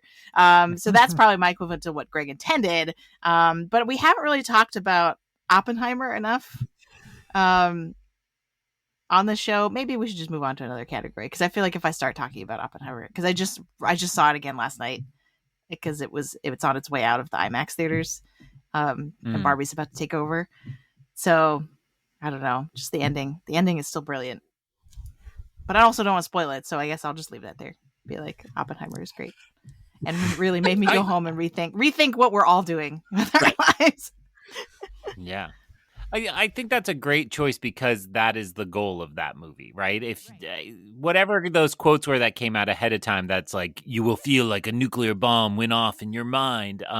But it really is just like, let's question everything, and let's deeply unsettle ourselves and all the assumptions we make. And, I think a lot of the commentary since then has nicely pointed to the performances and the kind of structure of the thing, but that emotional response hasn't probably gotten enough. So I think it's a good thing that you're emphasizing that again. I'm glad you're mentioning that. And you're right. We'll be talking a lot about Oppenheimer towards the Oscars, I think. So. We will. Yeah. Like, so this is far from the last time. But yeah, I think on my most recent rewatch, it was like the echoing that the screenplay does in such an effective way was really what hit me. I didn't notice and appreciate enough on the first time. So like the fact that the ending scene, which again, I'm not going to spoil, is sort of this like return to a scene we had seen earlier, and like, but then I noticed so many other little things that like every time characters re-meet in the film, there's some key line that anchors you into their past interactions or something like that remind, like a touchstone that reminds you of what they were like before. And with a movie that kind of jumps around in time so much, I feel like that was really clever to attempt. So Greg, go ahead, Greg. Oh, I was just gonna say, for my definition, then the sex scenes in Oppenheimer can make you go home and rethink your life. Like, yeah. what? There They you go. pause to talk about the Bhagavad Gita in the middle, like. Those scenes got worse when I watched it again. I was like, because I knew what was coming, and I was just cringing in my seat, being like, "These are not good. Yeah. These are not good scenes." I did have those under best joke because I do think it is a joke to sort of be like, look, I'm Christopher Nolan and I don't understand human sexuality. However, I know everyone's waiting for the I am become death quote, so I'm going to put it in the middle of this super awkward sex scene, and we'll go from there. In the interest of not leaving Greg stranded on an island of having a bad experience in a theater, and then the rest of us talking about like transcendent moments of introspection coming out of film. I will say this is not a new movie, but like one reason why instead of going to see all the high-grossing new movies that my wonderful colleagues are aiming to do, I'm constantly aiming to go and see old movies, especially the movies that are on the Sight and Sound Top 100 in a theater when possible. And around LA, that there is a possibility there. So I had never seen Goodfellas in a theater before. That's why I went to a screening of Goodfellas. And there was a gentleman who showed up 20 minutes late and really enjoyed the violence. Like openly, like chuckling to guffawing to making loud comments of that's what a man does during moments of violence. And someone from the theater came over and talked to him. And he stopped talking, but he didn't stop clearly enjoying the movie on the level that people who critique Martin Scorsese and his movies, like he's the person they're thinking of just sort of like, yes, that's the person who doesn't get what's happening. They don't know that there's something beyond the visceral reaction to it. And so there was a little bit of why did I spend $12 to watch a movie I've seen 50 times with someone who has such a terrible opinion of what this movie is and just totally misunderstands it. That was a mistake. So I did have a little bit of like, maybe I just should stop doing this. But I do love the theater. And the 20 minutes before he showed up, the crowd was really locked in. So it was a great time for at least those 20 minutes. So that'll be my answer again. So Greg doesn't have the only despondent moment in a theater. Jen, I think you get to choose a category. Oh, is it me? Okay. Yeah. This is your last one, so make this it. Is my last one. Oh, great. Yeah, That's good. No pressure. Do I want to talk about how Elemental is mid, or do I want to celebrate action? Let's go with this is one that Greg came up with, but I'm gonna take it. Best stunt or action set piece, because I think if we're thinking about what we loved about going to the movies this summer, aside from Barbenheimer, which we're going to continue talking about into the Oscar season, I think it is these big action movies that they all fared differently at the box office, but there was a lot. And there's a movie that's on our list here that we haven't talked about at all, which is actually kind of shocking because I think it was one of the most successful summer movies. But yeah, so I'm gonna go with, I guess that's my pick then. I'm gonna go with the hallway fight in Guardians of the Galaxy Volume 3. I mean, so much of the action in that is good, but that fight in particular, the use of slow motion and sort of just like, I don't know, it really captures the sort of proprietary vibe that the Guardians have that really sets them apart from all the rest of the MCU. And just kind of like the irreverence and the James Gunn factor. I think it was a very James Gunn fight scene. And just really, really, really well done. So yeah, I think, shout out to Rocket Raccoon. And I think with the tradition of hallway fights in like Marvel shows, from Daredevil, and I think there have been a few others. I think that this spin on it, and having these characters and having the action be so kind of character centered was really smart. I'm going to take, sorry, Greg, I started talking before you. So I'm going to take the Mission Impossible Dead Reckoning Rome car chase, which I don't want to, maybe that isn't what you were going for. Maybe you were going to go somewhere else. But that's my favorite one from the summer. I have a shout out on the list for a movie that didn't come out in the summer, but we can't do that. That wasn't the summer. So I will, I'll just say this was great. Like again, I have not watched Fast X, but it is important even just in this movie that you can tell these two actors are in a car in Rome around all these famous places, and the sort of ballet between the two of them with them handcuffed together and how they're moving around, and then Palm Clementif just like driving a Hummer through anything she can find, cackling with glee.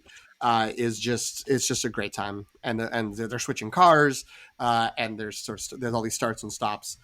It's just I think it's the highlight of that movie, certainly action wise, maybe not tension wise, but in terms of just like the pure action stunt work. That's I think the part I walked away with happiest. And the smart car or Fiat, whatever the tiny car is, that joke could easily have been on our best joke list. Yeah, agreed. Yeah, I was gonna say the exact same thing. That gets a huge reaction. I think I saw this movie 3 times in the theater, and every time it was like ha, ha, ha, like definitely a good laugh moment. I will just say that my look of surprise is because that's one of the smaller sequences in that film, all things considered. Clearly pre-release they wanted you to be talking about the motorcycle jump, which actually kind of for me falls in the most disappointing, because I really thought, oh, they're showing us the opening stunt, and then when the movie kind of built to that moment, it was like, what? Yeah, you can pick another one from Dead Reckoning if you want. I am considering it. I mean, I would say the best stunt in the best sequence for me in that movie is the train falling off the bridge at the end. I think that's really cool and underrated. But and I want to just while I'm hogging the floor, say shout out to the Beastie Boys, who apparently need to license all their songs all the time. But we got No Sleep Till Brooklyn in the hallway fight, and that made that sequence and was really masterful. So I like both your picks a lot. While the train in Mission Impossible is a candidate, I'm gonna go with my heart and say I actually love the tuk-tuk chase in Dial of Destiny as much as really any chase sequence in an Indiana Jones movie. And obviously the truck chase in Raiders is all time. Put it on Mount Rushmore. Chisel whatever you can chisel into it. I saw that on the big screen this week, and it was awesome, and the crowd got into it. So no complaints about that, but the tuk-tuk chase is really nicely done. And there are a few shots with the camera work where a quick hit from like an oncoming car still makes me jump on like my 10th, 11th, 12th viewing of this film. And it's another kind of showcase for Helena. I think it's an opportunity to prove she's not just the kind of she's not the Willie Scott, and she's not quite Marion. I always think she's the Belloc of this movie. I think that is kind of the genius of it, is let's make Indy's like legacy be to have inspired the next Belloc, which I love. And she's great in this. The fiance who is just chasing her, screaming her name and saying, "Don't do this," while in his silk jammies. All of this just works really well for me. The one piece that prevents it from being like flawless, I don't love when they go down the really, really steep hill and it's very clearly like rear projection. It's just, it doesn't quite work. But when you can tell they got actual tuk-tuks out there with real cars, I think it's a great sequence and my favorite of that film. I do remember the first time. I mean, each time seeing it. This is a movie I saw 3 times, only 3 times when talking with Greg. But lightweight. But each time. I mean, the opening sequence is super fun with set in the 40s with the de-aging, and I think that plays. But this chase was the first time that I was like, I had the sort of like chills of kind of just sort of like, oh, this is a great Indiana Jones action scene. Like we're doing it. I'm feeling it. I'm feeling all the pieces. This is going great. The sort of the rise and fall of the action of who's winning, who's losing, that push pull. It was the closest the movie came, I feel like, to getting that sort of Spielberg mastery of movement, which no disrespect to James Mangold. As we said, in our review episode, 80s Spielberg is a high bar for anyone, including 2000 Spielberg, to try to reach. So yeah, it's I get that it wasn't always there, but that was where it felt like, yeah, this could have been. Spielberg could have snuck onto the set and directed this sequence. All right. I don't know if Jen had more. I wanted to add anything about it, but let's move on to one more category. I'm going to take and hopefully this wasn't the one that Greg wanted to take, but I'm interested in what's the future cult classic? What's the movie that 10 years from now is going to have an audience, a bigger audience than it maybe looks like it will, and it will be like, how did this movie not like get more attention back in the day? And I think there's a lot of really good candidates that we have written on here as possible ones. So I don't even want to honorable mention them. I'm going to throw out again, because I went to go see some old movie instead of going to see this one. I didn't actually see this, but Dumb Money, which is the recent movie. We can even discuss whether it counts as a summer release, because I think it came out in September. Came out this week. But I feel like, but still, I'm going to put it out there because I kind of feel like it's out and no one's really caring about it. But I think that this is it's a movie that people are discussing as being like a better version. Like this one and Blackberry, I think, are the two that folks are saying of like, oh, this sort of talking about products or capital being moved around in some way. These are the two sort of most positive ones. And Air, I guess, a little bit to go back to that one, but that this, that this has the quality of it, and I also think it has the recipe for a cult classic, because there's a lot of people who will be like, this is the version of the story I want to see.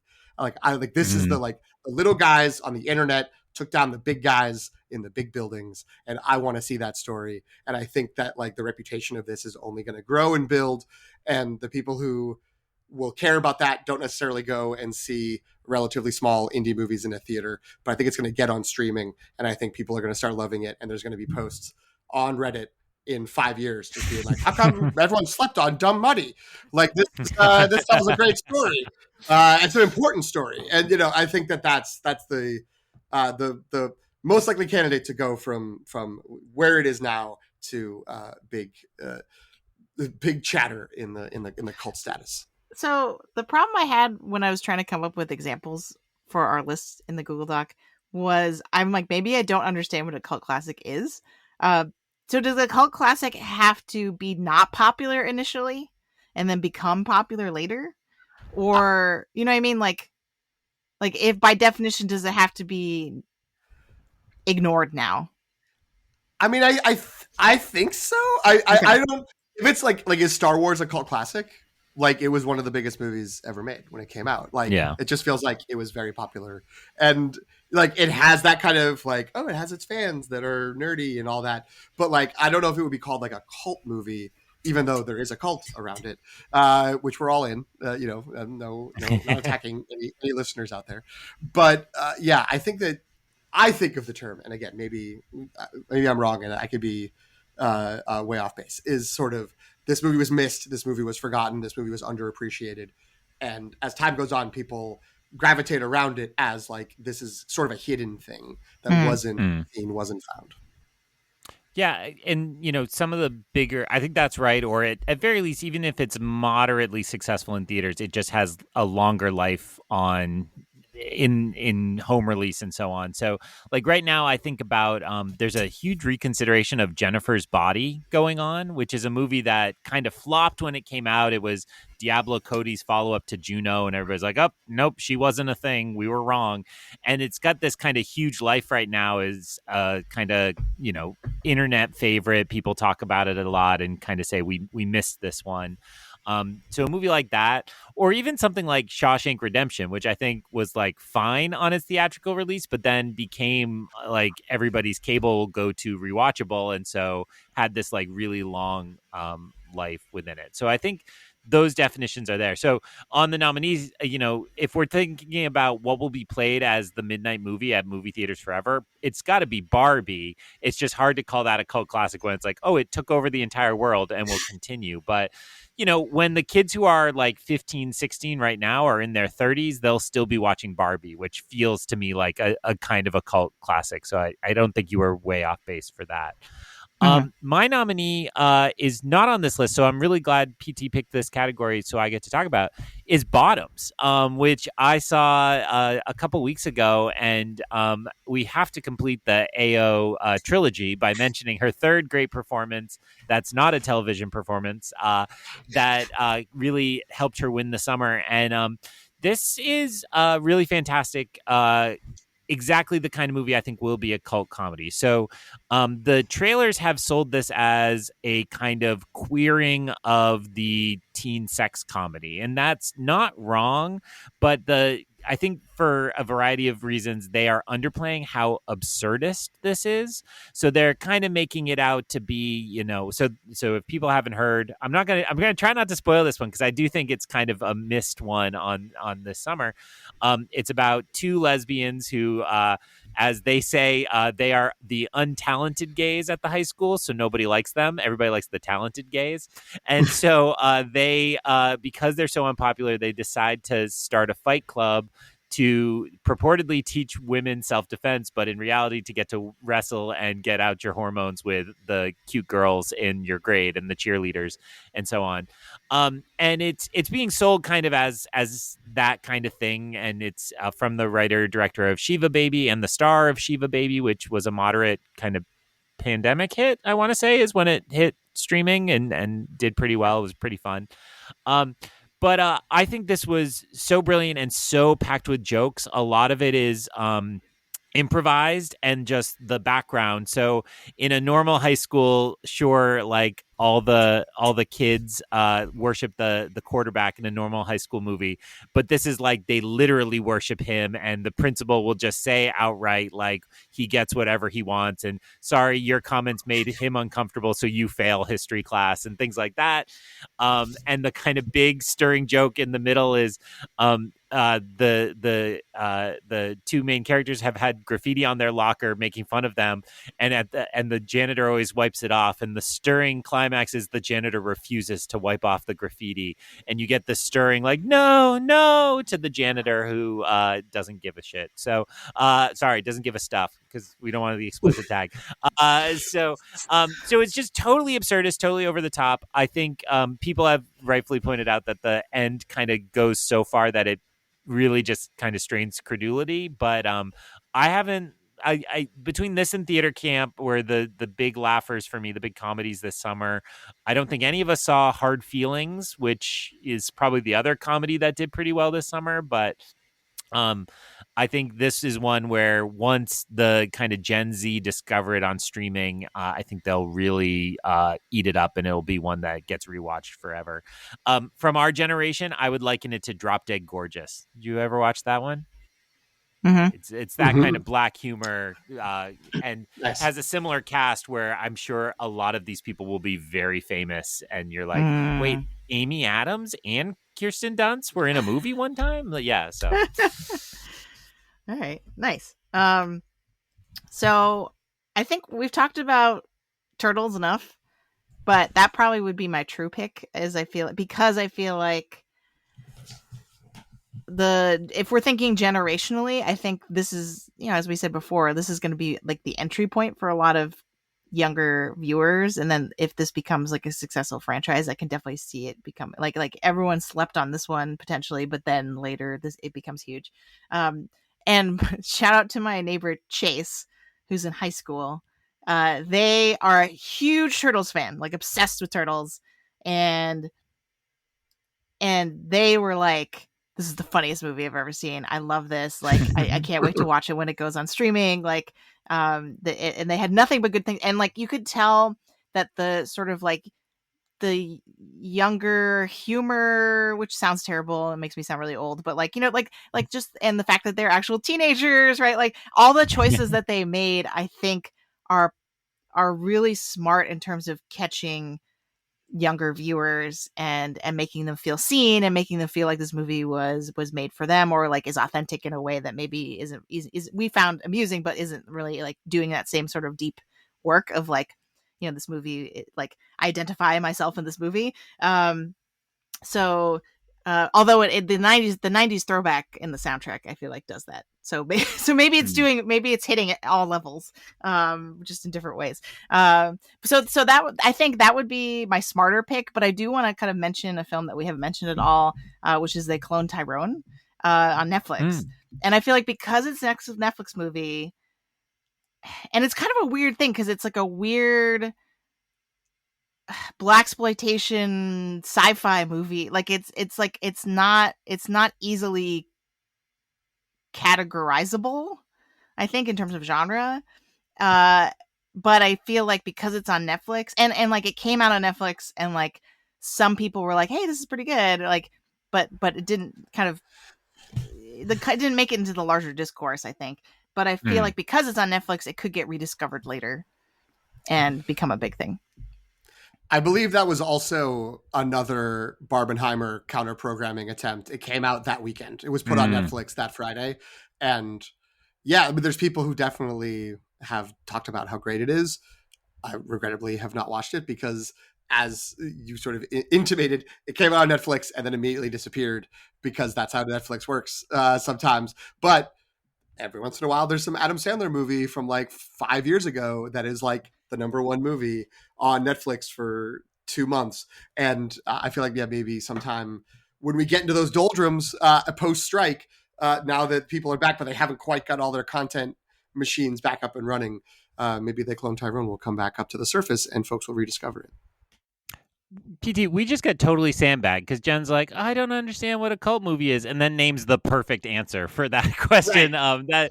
That is absolutely a that was cult a shark. movie, that was a shark move. It's a great choice for it. I learned from our conversation. I didn't have that written down anywhere. I just came up with that as this is like that we created a dialectic. Is this hand good? And she has a full house. Just echoing that, a great Boyega performance, a great I actually don't know the actress's name. she was one of the sisters in King Richard, right? No, it's she's in the Marvels. Woman who plays Teyonah Parris. Yeah, Teyonah Parris. Teyonah Parris is right. Very, very good from her in a very different type of role. Just a really fun movie, and I think you're right. Jamie Foxx is a pimp. Yep, and that's it. That's a good example because you're watching it and you're like, how is this, like, this should be incredibly offensive, but it plays it just right so that it's winking at itself in a way, and it totally works. So absolutely a great pick and kind of a movie I'd already forgotten I'd seen, but it's really good. So glad that made it into the episode.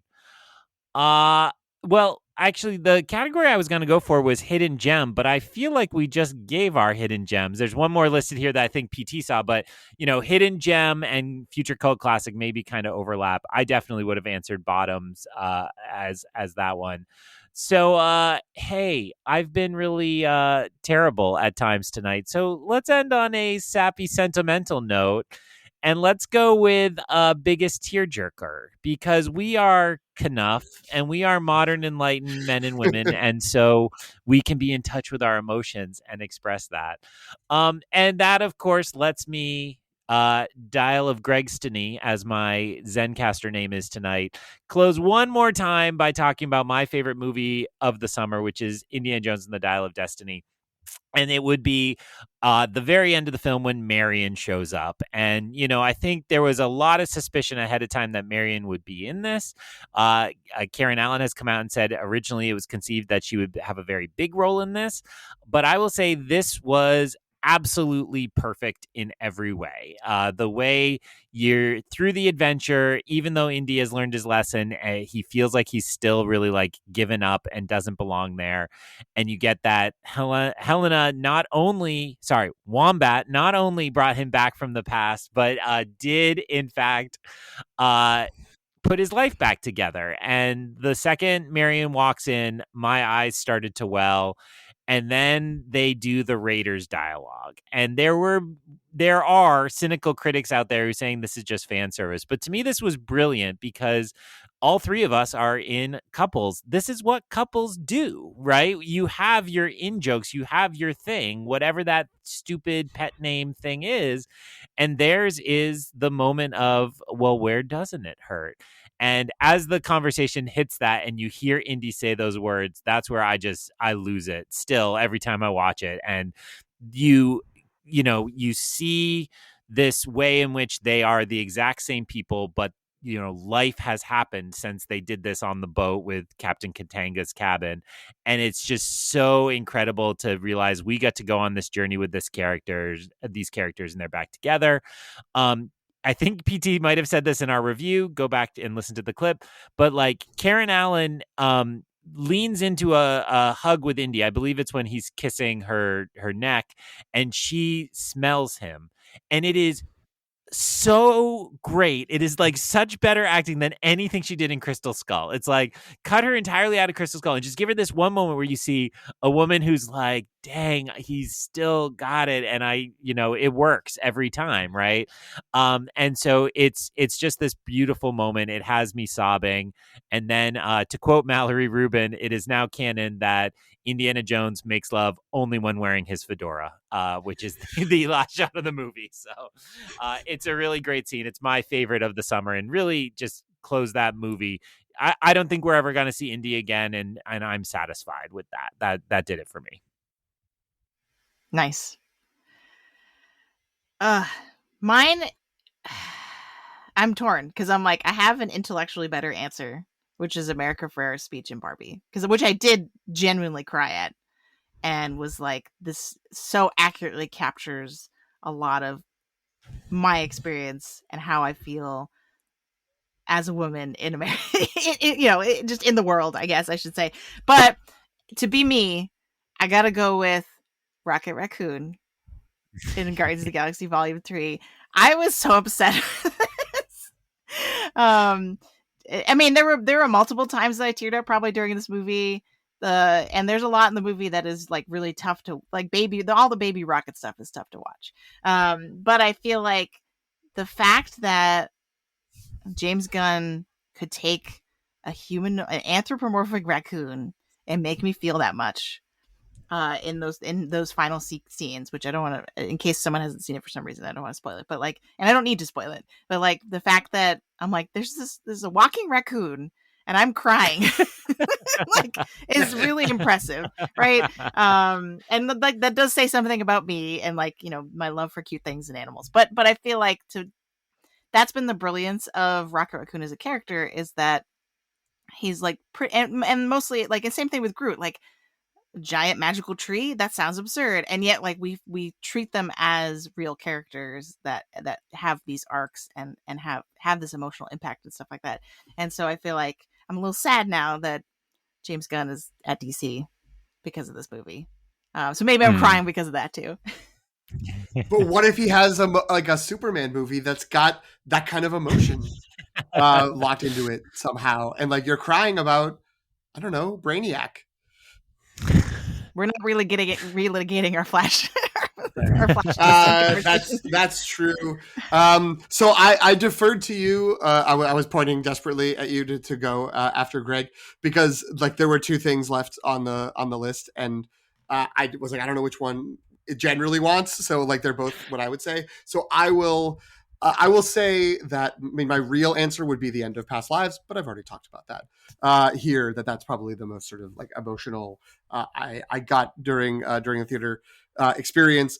But I will say America Ferrera's speech, and because it had that balance of being super funny and like the jokes. It was like, I feel like it was like a 2-to-1 ratio of them being funny and then them just being like cutting to the quick like truths about like this terrible dynamic in society. And I think that it was just, the pacing was perfect, the delivery was perfect, and so it's like you're laughing, but then you're also you're welling up and getting emotional, or I am welling up and getting emotional, at least, because Oh crap! I pulled it up. As I'm a liberated man, I know it's not weak to cry. That's the kind of quote from the movie. So yeah, I will go with that just to second it, but could also easily have gone with either of your choices, both of which made me cry during this summer. Mm. Well, and I just want to throw anger into the mix as I'm reacting to America's Ferrera speech, right? Because like that's part of it too. It's like you're like, yes, and the fact that she has another example of this cognitive dissonance. And again, when my favorite game became "Why did you middle-aged white dude get dragged to Barbie?" I always take comfort in, but you had to think about this, and you had to think about your role in causing this. And as dunderheaded as I think a lot of us men can be, I think it is a real, like, we got a hard truth delivered to us. And I will say I have one friend, he will remain nameless because he won't go 2 hours into this podcast, no chance, but like came out and he's like, yeah, I'm definitely an Alan. And I was like, oh no, like you missed everything. You who actually sings Matchbox 20 songs on your Instagram on the regular, my friend, are not Alan. You are a Ken. So it was very, very funny to me. But I do think both of those moments, I just want to, in tacking on to Jen's, to say when the otter, whose name I'm forgetting, Lila. Sky? Lila says to Rocket, it was always your story. I feel like that's the emotional beat that, like, on top of everything, it then opened me up to be like, oh my God, these 3 movies were Rocket's story, and we were just distracted by everything else. And James Gunn created this masterpiece that seems like it's about one thing, but it's another. Dan Harmon, who created Community, always says he did it because he's the Jeff Winger, and somewhere in like the 3rd or 4th season, he realized he's the Abed. And I just feel like that's exactly what happened to James Gunn. Is he went into this feeling like he's the Star-Lord, and then somewhere along the line realized, oh, I'm the broken creature here who needs somebody to tell him he belongs and that there's a purpose for him. And so, yeah, so that is definitely a tearjerker on that level, in addition to all the animal level that was spoken about. And that person was Warner Brothers saying, you belong here with DC making these movies. I'm so scared. So scared. No, not you, Henry Cavill. We're talking to James Gunn right now. Not so fast, Henry. Not so fast, Jason Momoa. Let's not forget Jason Momoa in Dune. Just remember that, okay? I know I complained about his accent work in Fast X, but he's great in Dune. Yes. And someday we'll be able to see the second movie. No, we were trying. Okay, well, that's Jen's biggest tearjerker of the summer. There it is. right. Was leaving the talented Mr. Ripley and finding out that Dune 2. Oh, that was so crazy. Because we were we were off the grid for a few hours, and then came out and was like, wait a minute, what? Yeah, shout out as an honorable mention for best jokes, every line by Philip Seymour Hoffman in The Talented Mr. Ripley, a movie that's 24 years old, but we did just get to see it again in a theater, and God, he's killing it every second he's on the screen. It's very funny. Anyway. All right. That was great. I think, it was a good summer, and now we can kind of close the book on it. Look ahead to fall film festival / fall film season. I think we've got the creator on the books coming up next week, hopefully. So, and that's, as Greg mentioned at the top of the episode 2 hours ago, that's going to be that's getting early reviews for that are starting to pique everybody's interest and seem really good. And so we're really excited to see that and review it next week. Greg, where can people find you on the internet and all of the other millions of podcasts that you do? Always a pleasure. I feel like our text chain like 2 weeks ago got not just dark because I was bitter about movies, but dark because it was like, we should talk to each other. That's fun. Remember, we like each other. So it's good to be back and good to have this kind of fun, different structure to try it out. And people should definitely let Jen know if they like it, and we can come up with more weird games like this in the future. I am currently a weekly guest on the Rebel Base Card podcast, where we're doing our Ahsoka recaps every week. We ask questions that talented shows like Coffee with the Kenobi have the burden of answering, but we just ask the questions and don't bother to track them down. And then I am also doing my continuing project called Through the Glass Columns, which is a podcast that is working its way through the Wheel of Time books. I think the last time I was on this show, I said we were about to do episodes on the television show. Those were our August episodes. So if people watch the television show Wheel of Time but aren't readers and want to sample our show, you can find them in our feed on any source. They came out the 4 Fridays in August.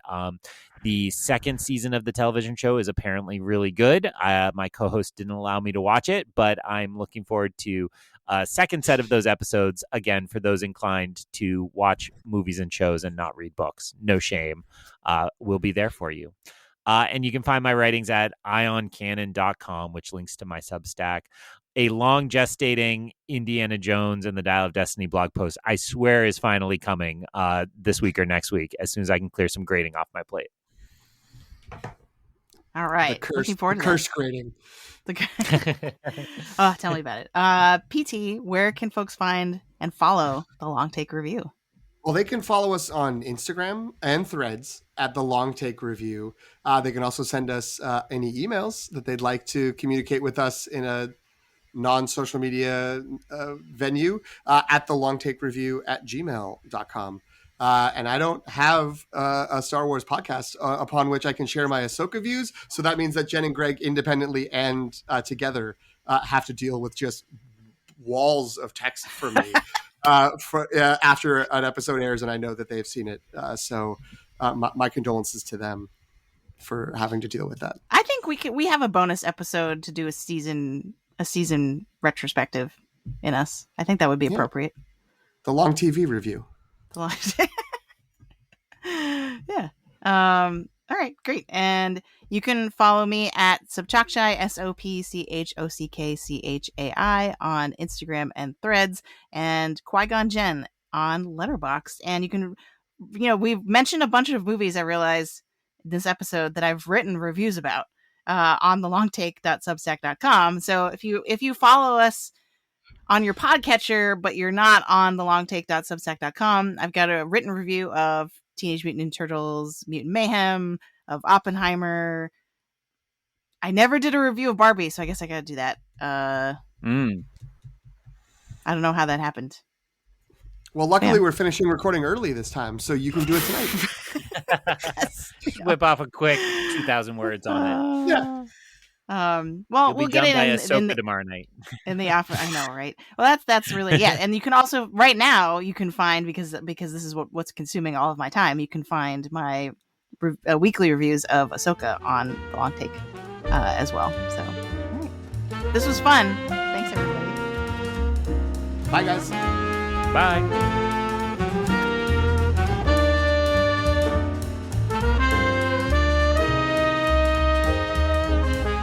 Thank you for listening. You can follow The Long Take on Substack at thelongtake.substack.com. Subscribe for free to receive reviews of films with Oscar buzz, as well as new films and series from pop franchises like Star Wars and Marvel.